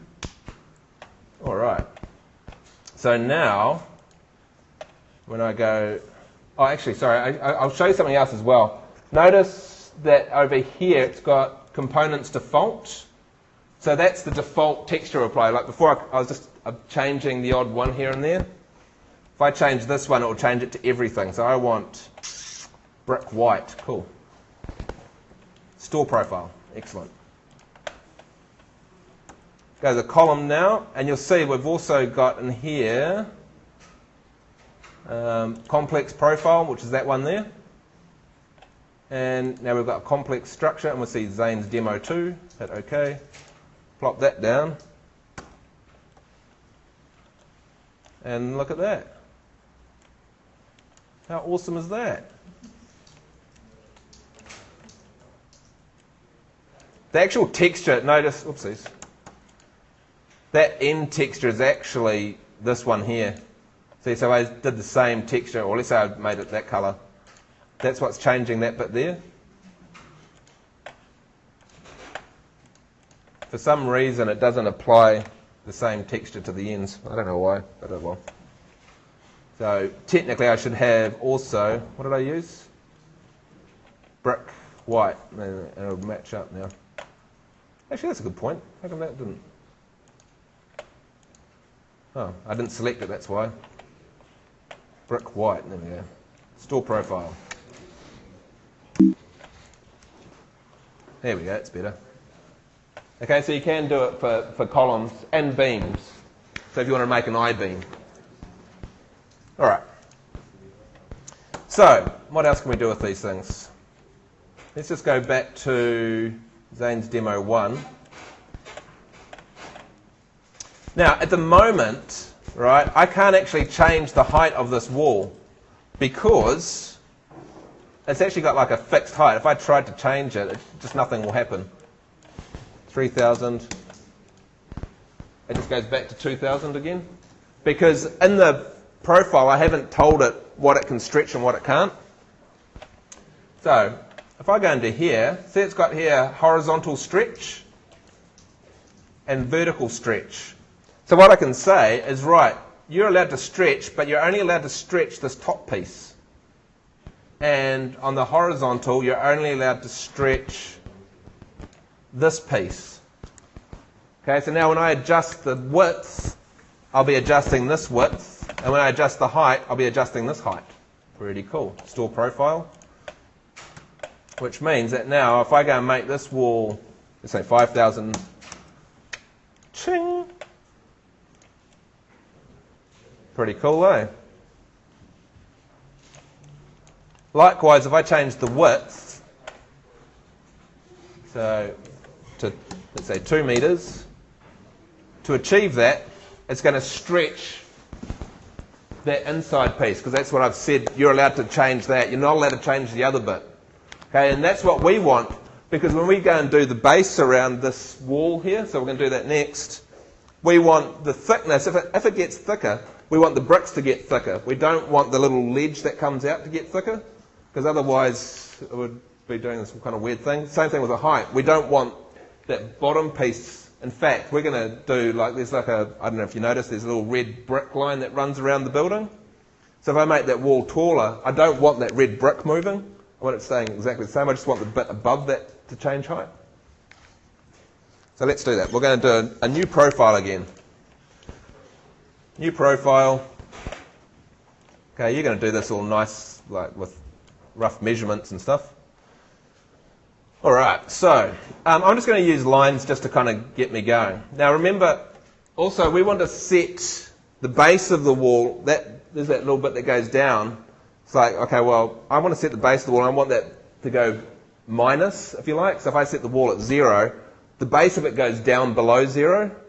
So I just want to bury it, which is quite convenient. And obviously the top will go up from there. So I'm going to draw out from here. So let's say we go out D400. Okay, then it's going to go maybe at a little bit of an angle like that, and then it's going to pop down.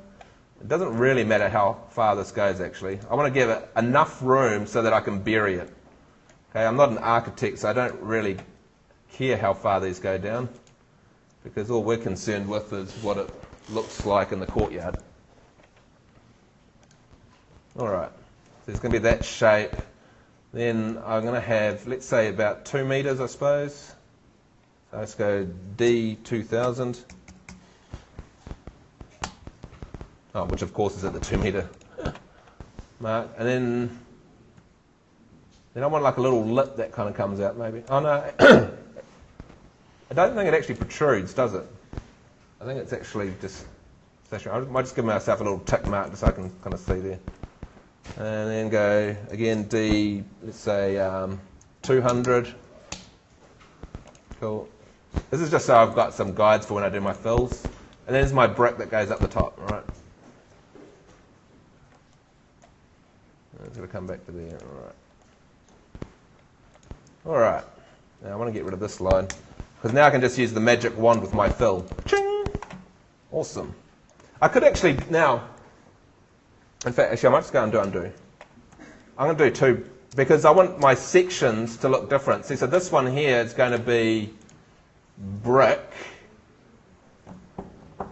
Yeah, masonry block. See that? Concrete block. No, where's brick? Brick. Common brick. Yeah, that'd be cool. Cool. And then this bit down here. It's going to be a solid grey colour. Excellent. So that means that when I do my sections through this, I'll have different materials in here as well. Now, the other thing I'm going to do is I'm going to get another fill. This one's going to be, where's that sills brick? Just because it's a different shape. And it's going to go like this, right?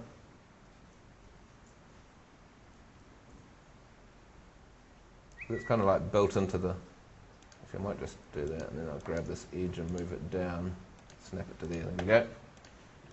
Alright, that one there is going to be that brick. That one there is going to be my old brick. Cool. You'll actually see this will actually automatically chop a hole in that as well as soon as I hit store. It's kind of cool. Because you can't have these two embedded in each other. You can't have like a brick inside a brick. It doesn't make any sense. This one here is going to be it's going to be made of bronze. Awesome. Okay. Now, actually I'll just leave it with that. We'll go store profile. Zane's demo 3. Alright. And I'm just going to be am I going to be lazy? Yeah, why not? And we'll change that to Zane's demo 3. Okay. We'll inject those settings into that as well. There we go. Alright. So now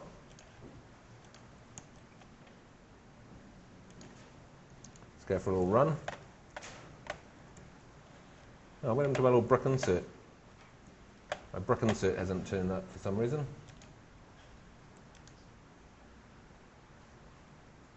Okay. Usually it chops a hole in there automatically. That doesn't matter. I'm going to click on the edge and go minus this shape. There we go. So that one's Zane's. That one's.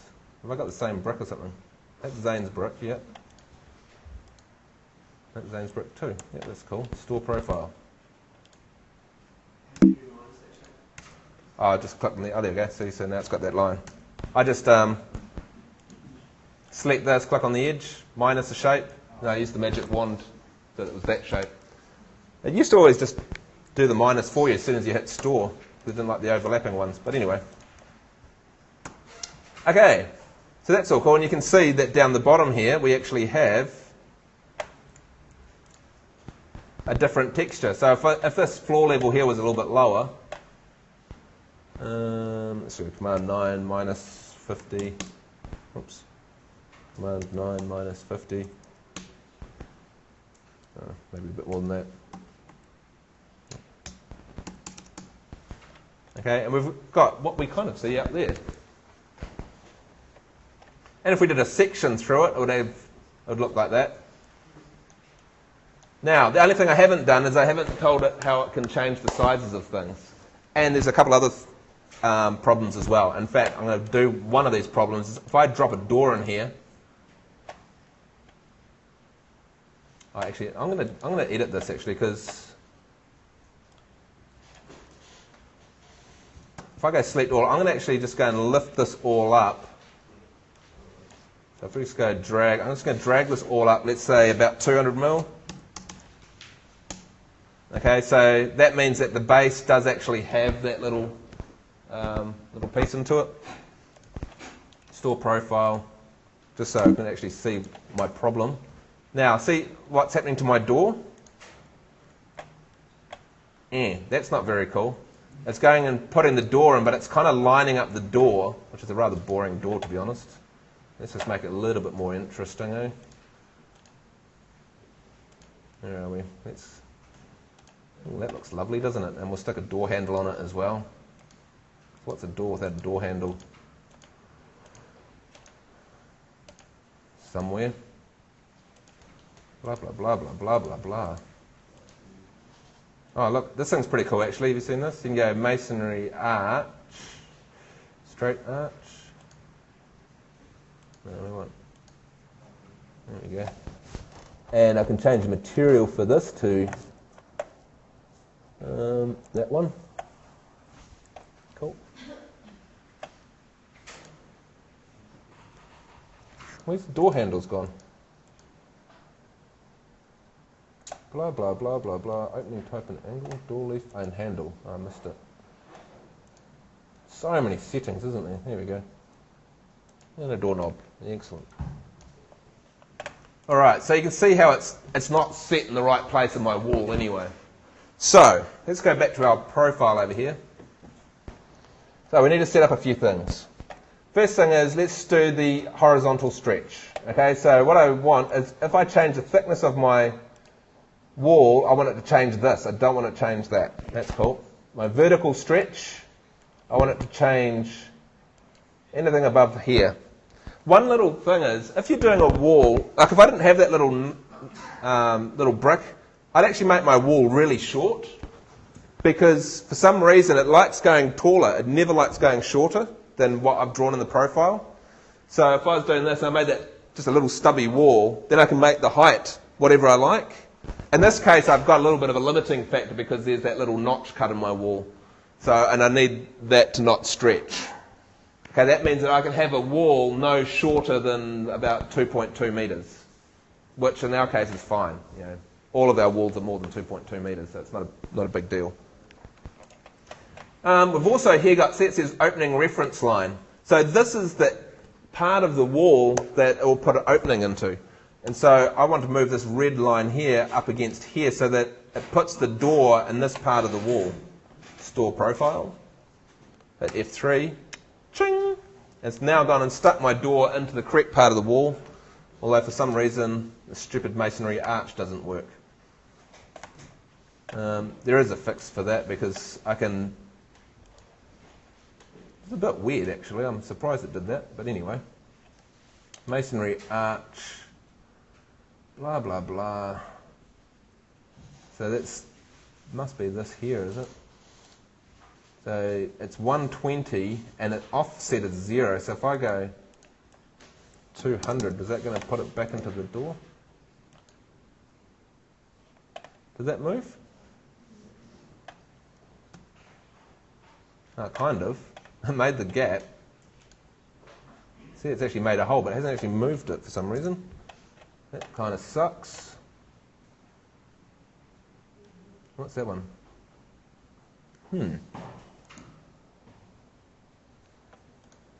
How bizarre. Change to a brick arch as well. Huh? Rise 70. Can we push it back somehow? No. Well, that sucks. Or is it this here? If I change that to 0, oh, that makes the bricks. Okay. That's no good.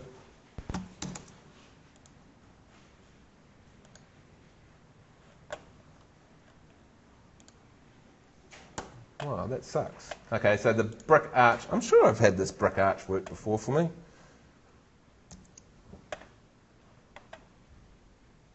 Rise 30. What would the rise be? Oh, that must be above the door, I suppose. Oh, yeah, right, that'll be how much it arcs. So if I made that 100, it would have more of an arch in it. Yeah. Brick arch, brick thickness, brick mortar. Huh. How dumb is that? Also, if there's any parameters that you're not sure you can find, if you go into here, you will see all of it. Closure type, what's that? Don't know.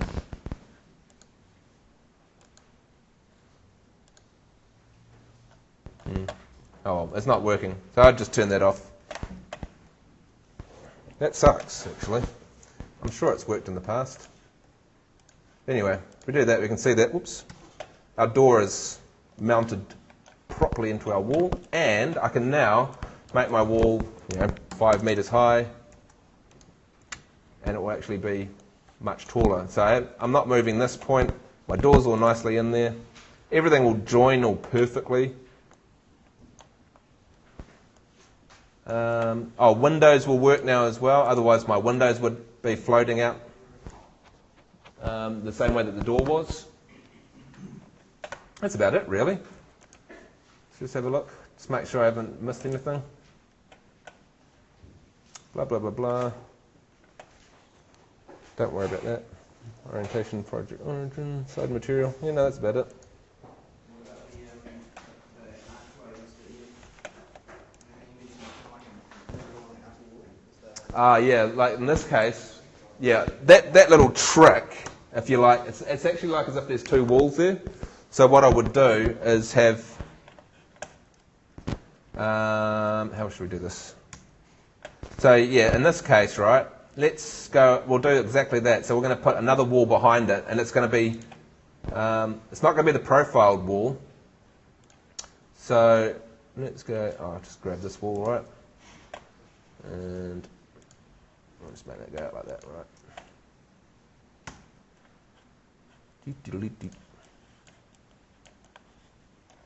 Alright. And on that wall, it's in a bit of shade, isn't it? That's a bit boring. Let's reverse the direction of that. There we go. Oh, hang on, sorry.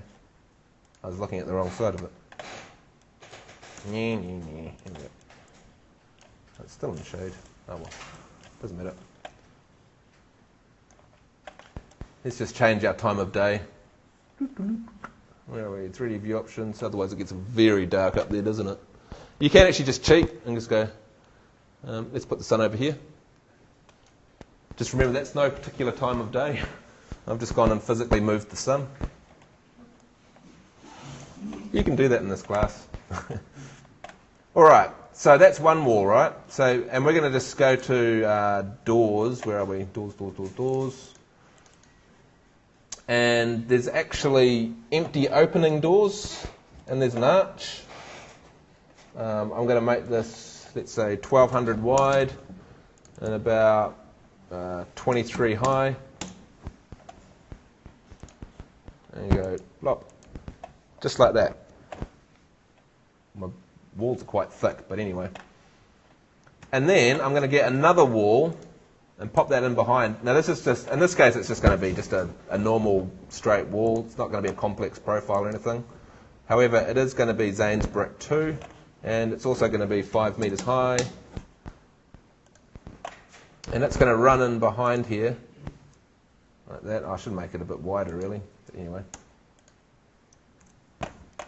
Remember, I can't change the thickness because it's actually got one of these complex composite structures. We're going to look at that in a second, actually.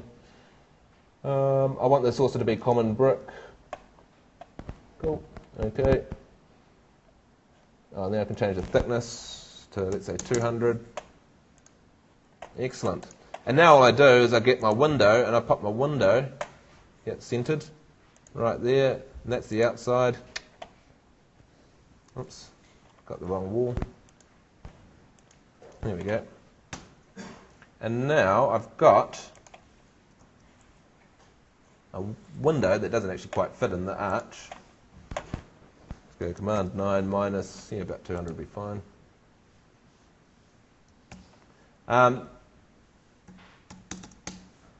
It's looking about right. And if I go and repeat that, right, which I can actually do with the old step and repeat, because I grab that and go Command U, drag. I made it 1200 wide, right? So if I make this about 1400 spread,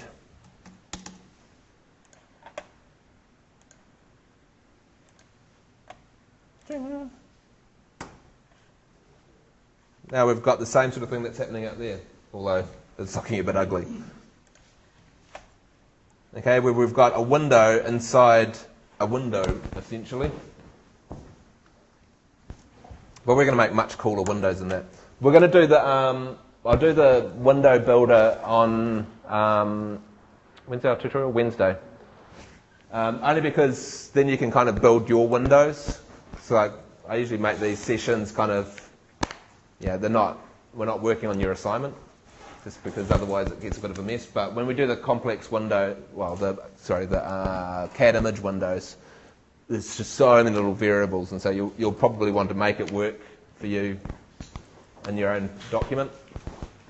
But we'll make those windows look like those windows. All right. That new nice what? Yeah.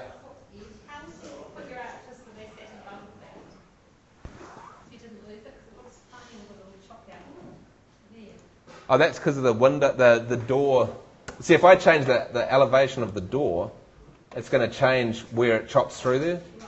See, so if I change the base, that bit there, so if I said minus 200,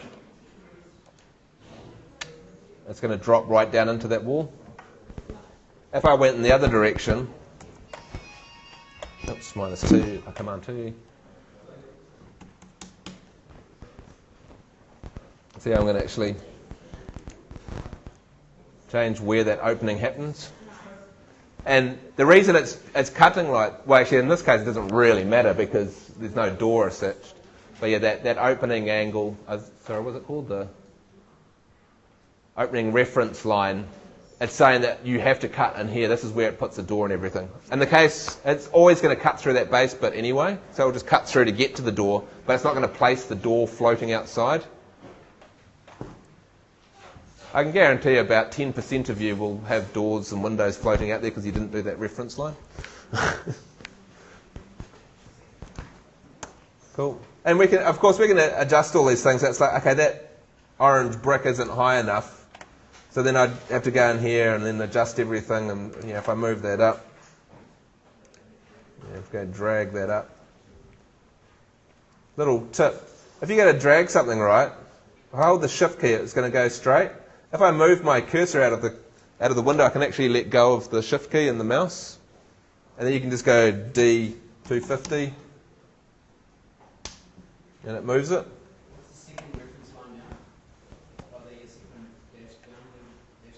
That one? That's where it's stretching the wall, so I have to move that up as well. Yeah, that's the vertical stretch. Oh, if you switch it off and on, it resets it, which is a pain in the ass. See, so what I'm saying is you're allowed to, if you stretch this wall, you have to stretch this part of it. Otherwise it will stretch my entire thing, which means that if I have a 4 metre wall, the 5 metre wall next to it, everything will be stretched, which would kind of suck. So my orange line would move up and the base of the wall would move up and everything. Let's see, I've got to patch this hole now that I've got in here. Or I could just move the hole, I suppose. Move that point there. That point there, and that entire edge here. Cool. Store profile. Cool. Look over to the 3D and we should see it move. Cool. Actually, this one here, the brick arch should work. I know it's got the option to. Command T.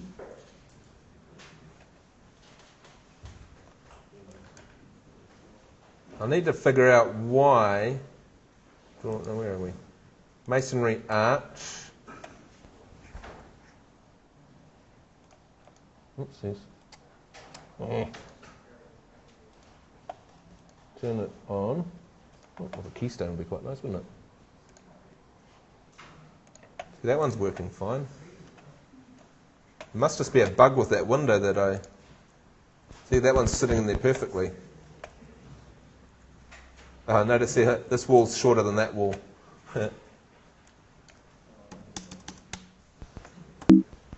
So I don't know why that other one... See, that other one was sticking that arch lining up with the base. So there must be a problem with the object, which kind of sucks. But that one worked fine. See, and if that had the same texture as my Zane's brick, Although, yeah, I actually see it. This particular object actually goes and lines up the texture, and it's putting in little brick lines as well, which there is actually the option for that somewhere in here.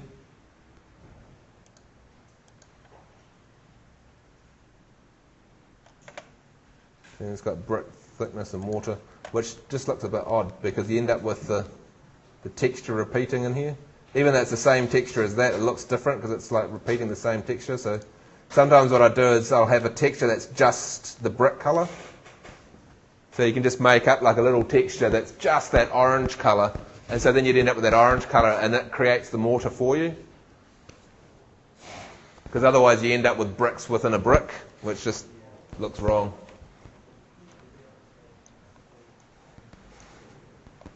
You can also see if I made this a bit taller, which I think I can actually, I don't know, it won't let me.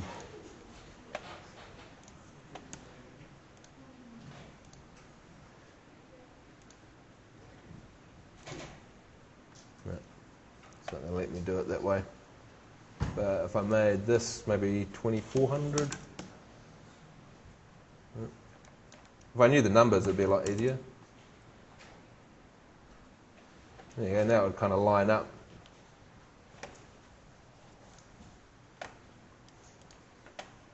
And where are we? Oh, we can't change the rise for some reason. Oh, is that because it's got the keystone? No. How bizarre. What's the point of having the rise here if you can't actually change it?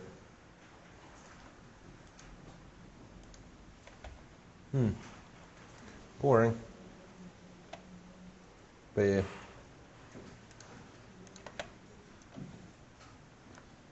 Cool, any questions?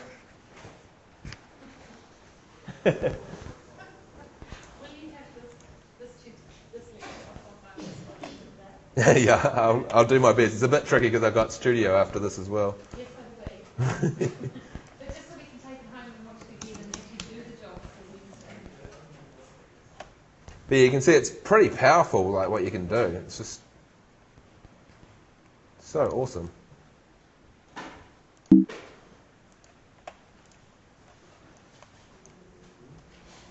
That's interesting. How come my orange brick is... Oh, I see, that's the other side of the wall. See, my orange brick doesn't go all the way through, so I don't see it on that side of the wall.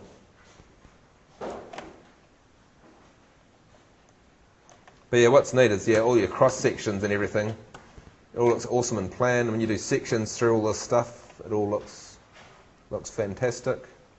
If I did a section through one of these windows maybe.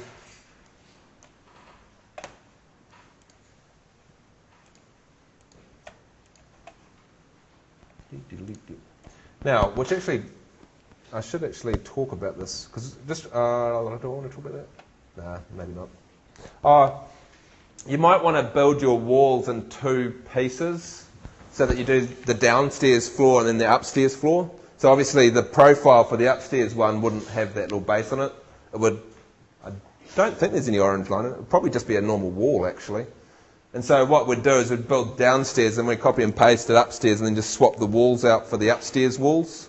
Different story thing that will be. Yeah, yeah. And the cool thing with the storage is you can actually adjust the entire height of the floor as well. So if you go, wasn't high enough, you can lift that entire floor up a bit. But that means when you go to place the windows, you don't have, because yes, I could make this 5 metres high and have windows downstairs and upstairs all on the same drawing. It's horrible though because they're actually stacked on top of each other. And it's just, yeah. And not only that, but upstairs is actually slightly different to downstairs. So like, some of these walls do go all the way up, but then you've got other areas that it doesn't, where it's only one story. So you'll end up in a world of pain. So we basically need to build the ground floor and then build a second story upstairs. Yeah, so then we would insert another floor in there and just take everything from ground floor, paste it upstairs, and then just start deleting things that aren't upstairs. And you can select all the walls and change it to your upstairs walls profile. And so then that'll change to upstairs walls profile. And they obviously wouldn't go any lower than, we've got that little origin. They don't want to go any lower than that because otherwise they're going downstairs. So, but I think the profile upstairs is actually pretty simple, is it? I can't remember if it's got the orange line up there as well or not. I don't think it does. But you can see it's not that difficult to do. Just put a little shape in there. And in fact, it doesn't even have to be. See how I've done it like that, which means that my sections look lovely, which I was about to show you. See, it's actually got, this little piece in here, which is my arch. Oh, actually, I'm not really seeing it because I've got a brick arch on that one as well. But look how awesome these sections are, It's like all this complex detail is all in there from the windows. And I mean, these windows are really simple, but you'll see there's lots of options on the windows as well to put sills in and all that sort of carry on. So all those would all look bang on in your section. And then it's just a case of coming in here and dimensioning it, which is what we're going to do next week. And you can go through and put dimensions in there. But we'll do dimensioning next week when you've got something to dimension. See if I actually move this entire section up here, but there's that little brick. But if you just wanted to add like little pieces, like different changes in your material, I could have just done it like this. If we go to here, edit chosen profile. So I would add a point. Go and add a point.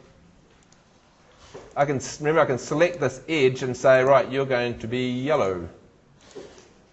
Cool. So it doesn't actually look any different there. Oh, okay.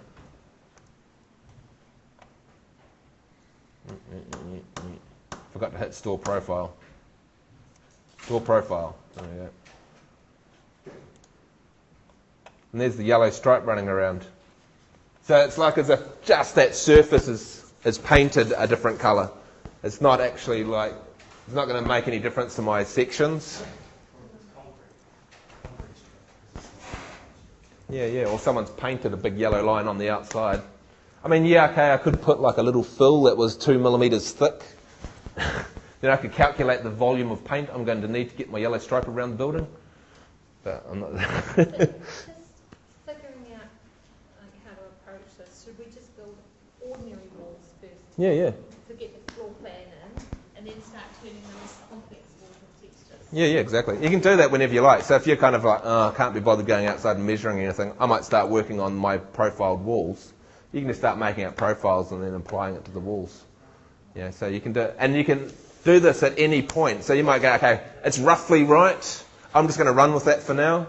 And then like at the end of it, I've still got another day or two to go. So sweet, I might just go through and tweak these things. And then, of course, it's going to tweak it everywhere. Everywhere I've used that profile. You might find you need to change that profile occasionally. So you could just duplicate this profile and have one that's got a deeper base to it, or no orange line, or, So then I have Zane's Unitech wall, no orange line, and things like that. So you can just keep tweaking it and adjusting it.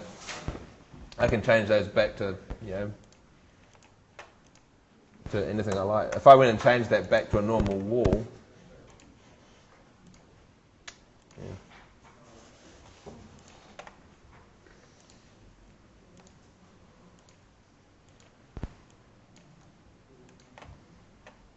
although I've lost the height. Oops.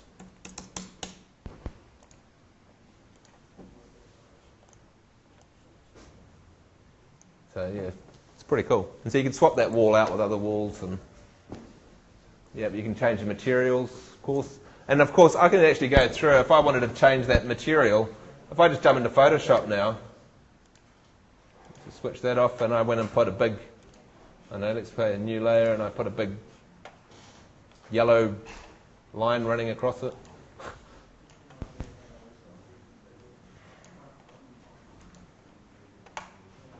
50% grey, there we go. File, save as, my texture library, that thing, JPEG, save, replace, okay.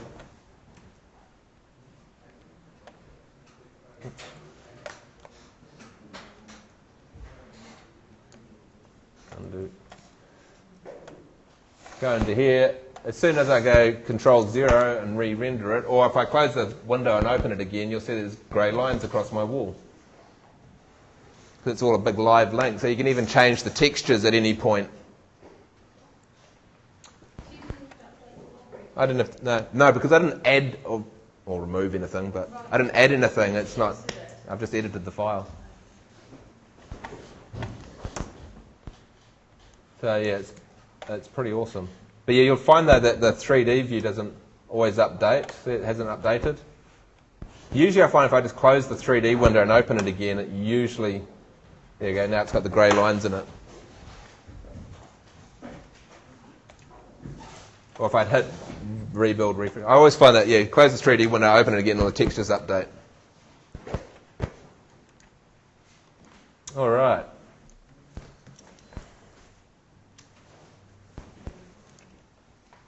Yeah, also notice as well, other walls will join perfectly up with these walls as well. So, yeah, if I had another wall and this one went straight off here like this, you'll see that it actually joins up nicely.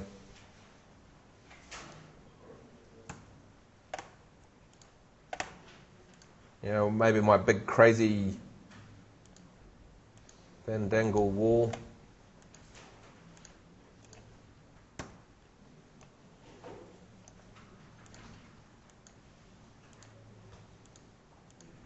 Or at least attempts to make them join. I'm giving a bit of a hard time this time.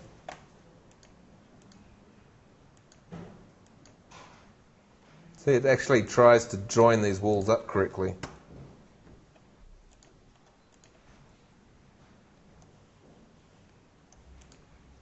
Even in, let's actually join that wall to that wall. I don't know what it's going to look like in section, but let's have a let's see. If I go and move this over here, whoopsies.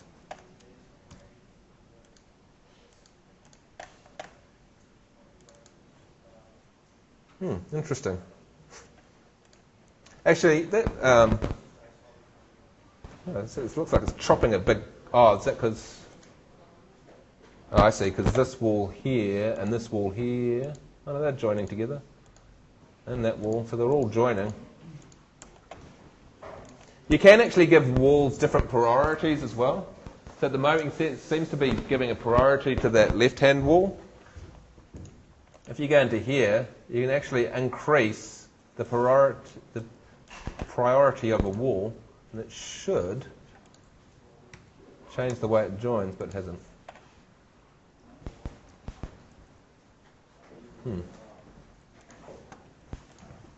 Yeah, it works with beams and stuff as well. Do you want to talk about that? I suppose. No, we won't. All right.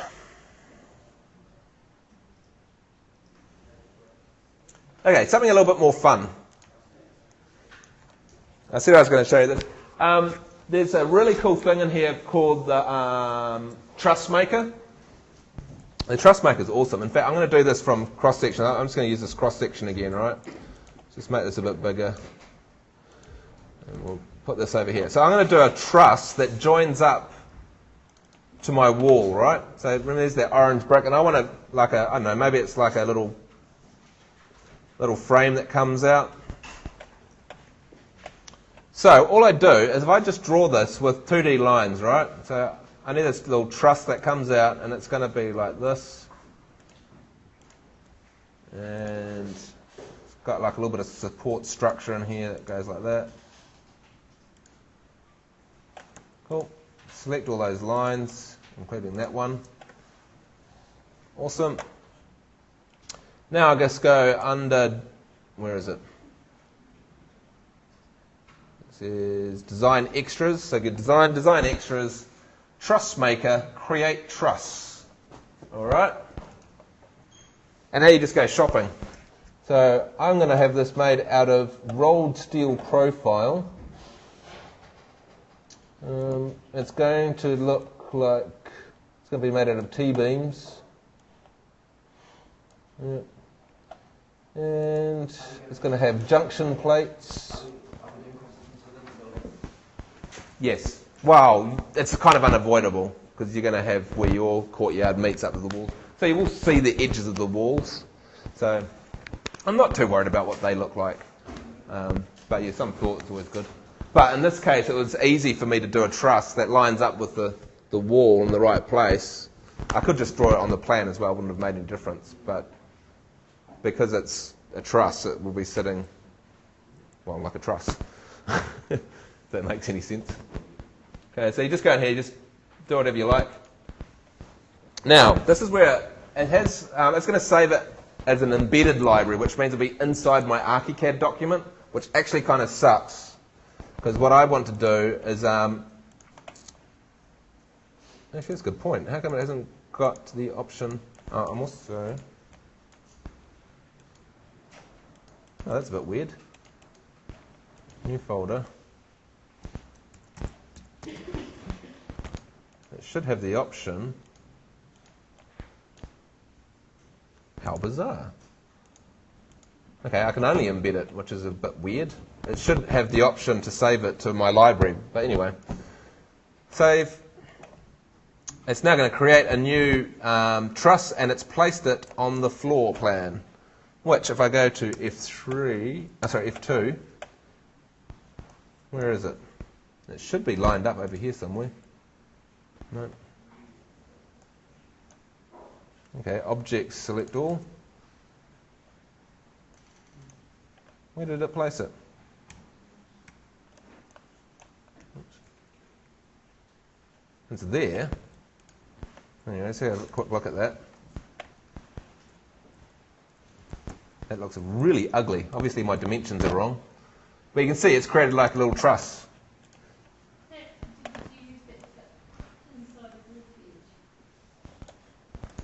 Yeah, so I just drew that in section. Now, actually, if you go back to your section, you'll see that it should have section. I don't know where it's gone and placed that. Oh, has it ended up on the roof? No. For some reason it's ended up on the sea level. This is why stories kind of suck sometimes. If I select this truss, right, and you'll see this in a few, like in objects and stuff like that, there should be where it actually lives, and that's called its home story.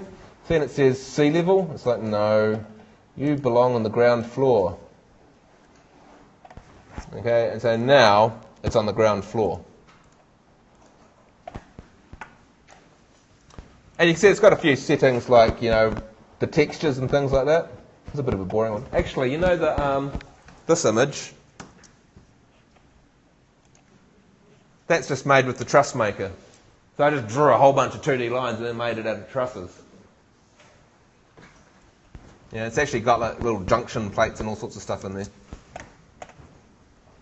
Now you can edit them as well. It's a little bit weird, and I find it's easier if you go back to the section, so you can select it. You go design, design extras, truss maker, edit truss. See, and it kind of wants to place the 2D lines again. You can place it wherever you like. What? Oh, it doesn't really matter. Because what I do is I just select all these and just do the whole process again. Design, design extras, truss maker, create truss. And it's like, I've got these dimensions totally wrong. I want this to be 25 by 25 by 5. Cool. Steel junction plates need to be much smaller. That's probably alright, but this needs to be 50 by 25. Okay, and truss 1. That will overwrite my old truss, and I'll say, "Are you sure you want to replace it?" Yes, I do. Cool. And there's my new truss. I don't need that one anymore. See, and there's my new truss, and look at that. It's got all the little junction plates and everything.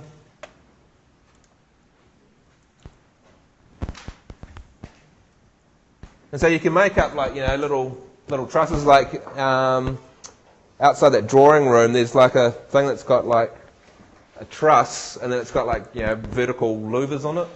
So I just do that and then I just put some beams across it. You get some beams. What's this? Square beams, let's make them 25 mil. You can, of course, make up your own beam profiles as well. So if you wanted them shaped like aeroplane wings, you could make that up in the profile manager. The height, 140, cool. Yeah, okay. I'm going to place one across here. If I open up that section again, I can see where that beam is. There it is. I can actually lift it up there. Actually, I think you can rotate these as well. Somehow. Maybe not. I could make one that was on an angle, but anyway. Then I can go Command U. Oops. Command U. No. Oh, that's interesting. It won't let me drag a copy. Fine. Be like that. Command U. Spacing 150, let's say.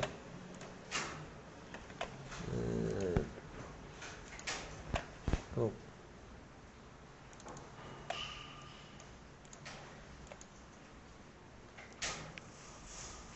Maybe it's like sort of like that, I don't know. Now, what I would actually do in this case, if I'm trying to, see I might actually line it up against that blue line, but if you don't have one, just draw a line to line it up to, so that they all end up nice and uniform. And I could just go and drag that straight down and snap onto that line.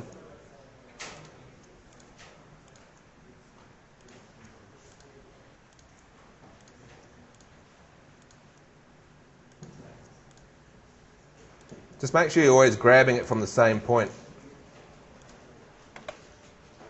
So be a little bit careful though, because see it's kind of doing that. That means that I think my section must be on a slight angle to my actual beam, which I should probably just go and check after I've done this. Yeah, cool. Whoops. Yeah, you go away. Yeah, and so I've kind of got like this whole truss. Obviously I can like multiply that truss out, and then I've got like something that doesn't really resemble what's out there. Yeah. What is that? What's not parallel? Is it the I think it's the beams, eh?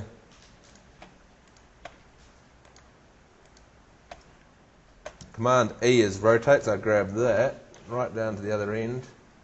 Yeah. Straighten them up. There we go.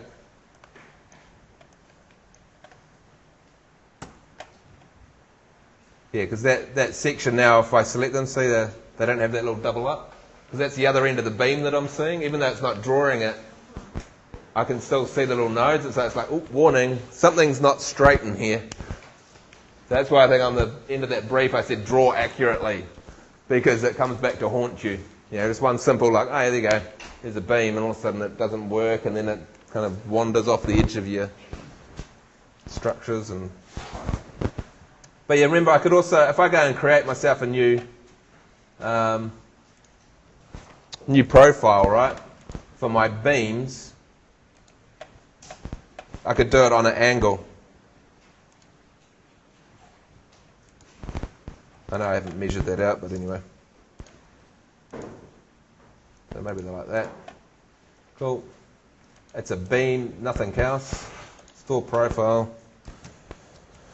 Demo whatever I'm up to. Store profile. Cool. I think they're brick by default, but oh well. Beams, select all, because that's the only beams I've got in the picture. Complex profile is demo 5, okay. Ouch. They're around the wrong way. That's because of the way that I've drawn the beams. Can I flip the direction? I think you can actually.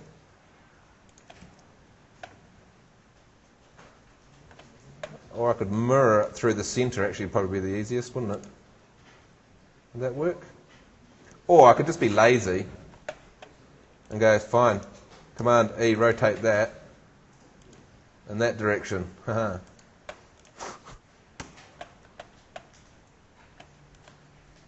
Oh, don't forget to store the profile zone.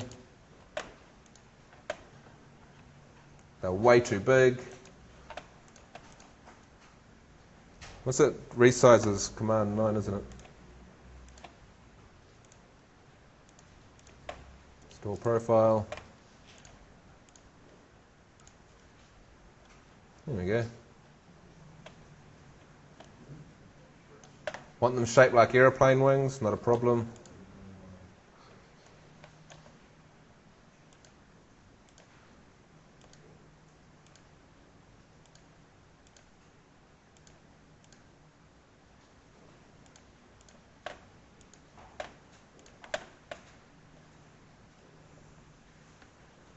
Pretty funky, eh?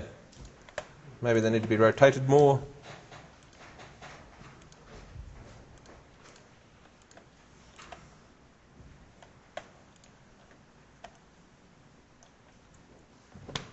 Etc., etc., etc. Yeah. Yeah, also we're getting like this really complex looking model, which if you're trying to like do this like in 3D Studio or something, you'd spend forever doing it to this kind of detail. And it's like, it's actually pretty simple. Just draw the profile and then, you know, the windows are cutting all the holes for us, and all of a sudden we've got something that looks kind of cool. Oh, those crazy grey lines and everything still. See, I've got that roughness on there. See, it's actually starting to look kind of rough. It might be a little bit over the top. I could have done that, the image-based one would have looked a little bit better. Cool. And then, when you've finally finished it all, you change it to sketch render, and so you can show off what your original idea was. All right. So, looking pretty cool, eh? Yeah, yeah. That was my idea, and here's my CAD model. Print it onto like a napkin or something. All right. Is there anything else I want to go through today? I don't think so. How are we doing for time? We've got half an hour. Oh, is it 12, is it? Oh, that's right. Yeah, right. So I've got 3 minutes. 3 minutes to sum up. Oh, I'll show you one tiny little thing. It's just where those composites live. So again, we're kind of concentrating a little bit on this palette in here. The composites, so this is the ones that we've seen. So here's like, remember exterior stud 90? And all it's doing actually, in this case, is actually very boring. Let's find something a bit more interesting. Here we go. Interior concrete block 20 series. Okay, and it's actually got each one of these as the fill. So this is when you go, if you wanted to do a concrete slab, right, and let's say it had tiles on the top, and then it's got some, I don't know, some sort of mortar, then it's got a concrete slab, and then it's got gravel or something underneath that, right? So we can make that. So again, find something that's kind of similar. So it doesn't actually let you create a new one, which I always find a bit weird. Okay, you just create one from scratch. But anyway, there you go. Floor topping 100. Nice and simple. Let's duplicate that and call it Zane's. So what it's going to do is it's going to draw a line. Pretty simple. And we've got the settings for that line. So in this case, it's going to be green. So no, I don't want it to be green. I want it to be kind of a dark grey colour. It's going to be a solid line. Yep, that'd be cool. The pens, we'll talk about pens at some stage. But it's actually using pen number 158, which is 0.25 mil thick. Then it's doing lightweight concrete fill. So it's like, no, I actually want... so I might use this this brass one. Looks quite good for my tiles, right? And that's going to be, oops, sorry, the colour. I also want that to be a dark grey colour, and it's only going to be how thick would it would be? About 5 mil or something, wouldn't it? Or maybe we'll make it 10 mil just so we can kind of see it. Okay, then it's going to draw another line. Okay, and then I can go and insert a skin. Where is it? A line. Hang on. Why can't I insert a line? Insert a skin. Come on. Okay, that's a bit weird. What have I done wrong? Oh, there we go. Oh no, I had it there for a second. Oh, insert skin, there we go. So it's doing that one, then it's doing another solid line, then it's going to do, what did I say? Concrete. Oh no, I said some sort of mortar or something like that, right? So maybe it's 100% thick, and it's going to also, that's going to be about 5 mil thick. Cool. Insert skin. Then it's going to be 250 mil of, where is it? Cut stone? No. I say concrete, didn't I? Oh, here you go, lightweight concrete. Excellent. Okay, so there's that layer, then there's that layer, then there's this layer. Cool, and then insert skin. And this one here is going to be my gravel or something like that. What have we got? Somewhere it says rubble or something, I think it's called. Yeah, rubble. Here we go. Excellent, and that's going to be 150 thick. Whoops. Get rid of that 8. All right. So now I've made my own composite fill. Excellent. Now, whenever I go and if I go and grab this, I can actually go right. You are. Oh, did I hit store profile? Probably not zone. Oh no, I don't have to because it wasn't a profile. Where are we? So here's my thing. The structure is zones. Cool. And I go OK. And now when I have a look at my section, if it goes actually through my concrete, let's just, oops, extend that so it goes through my cross section. Oops, you can see my, and look at that. It's got all of my fills are all accurate. And so I've actually, that's my tile. I just stick some text labels on there now saying what's what. I probably want to change my scale so it was about 1 to 20 or something like that. We'll probably do the trick.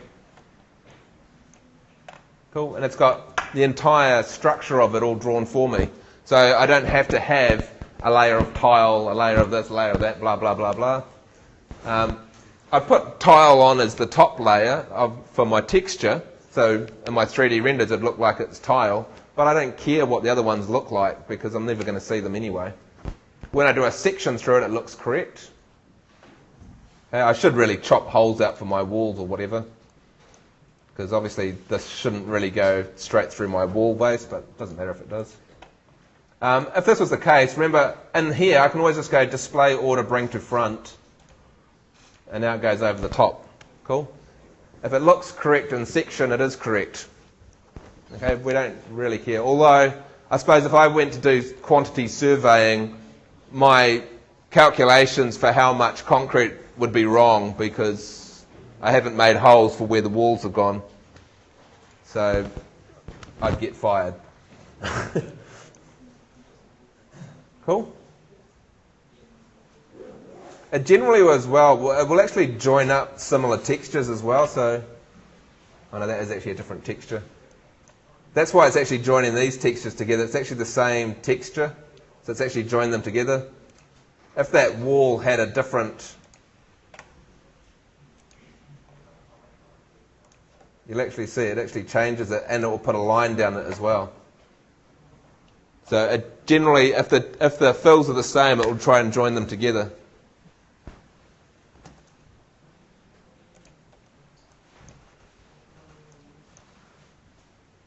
Pretty cool.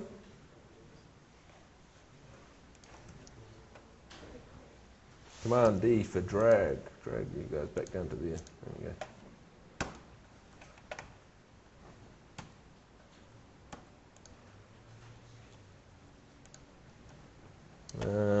What I want to do is command U.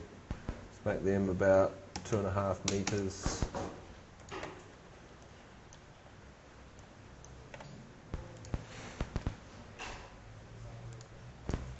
Not ideal, but anyway.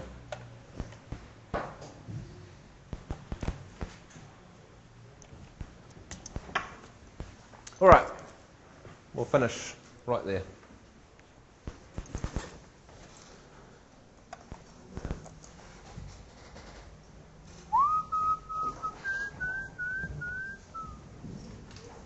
trying to do this.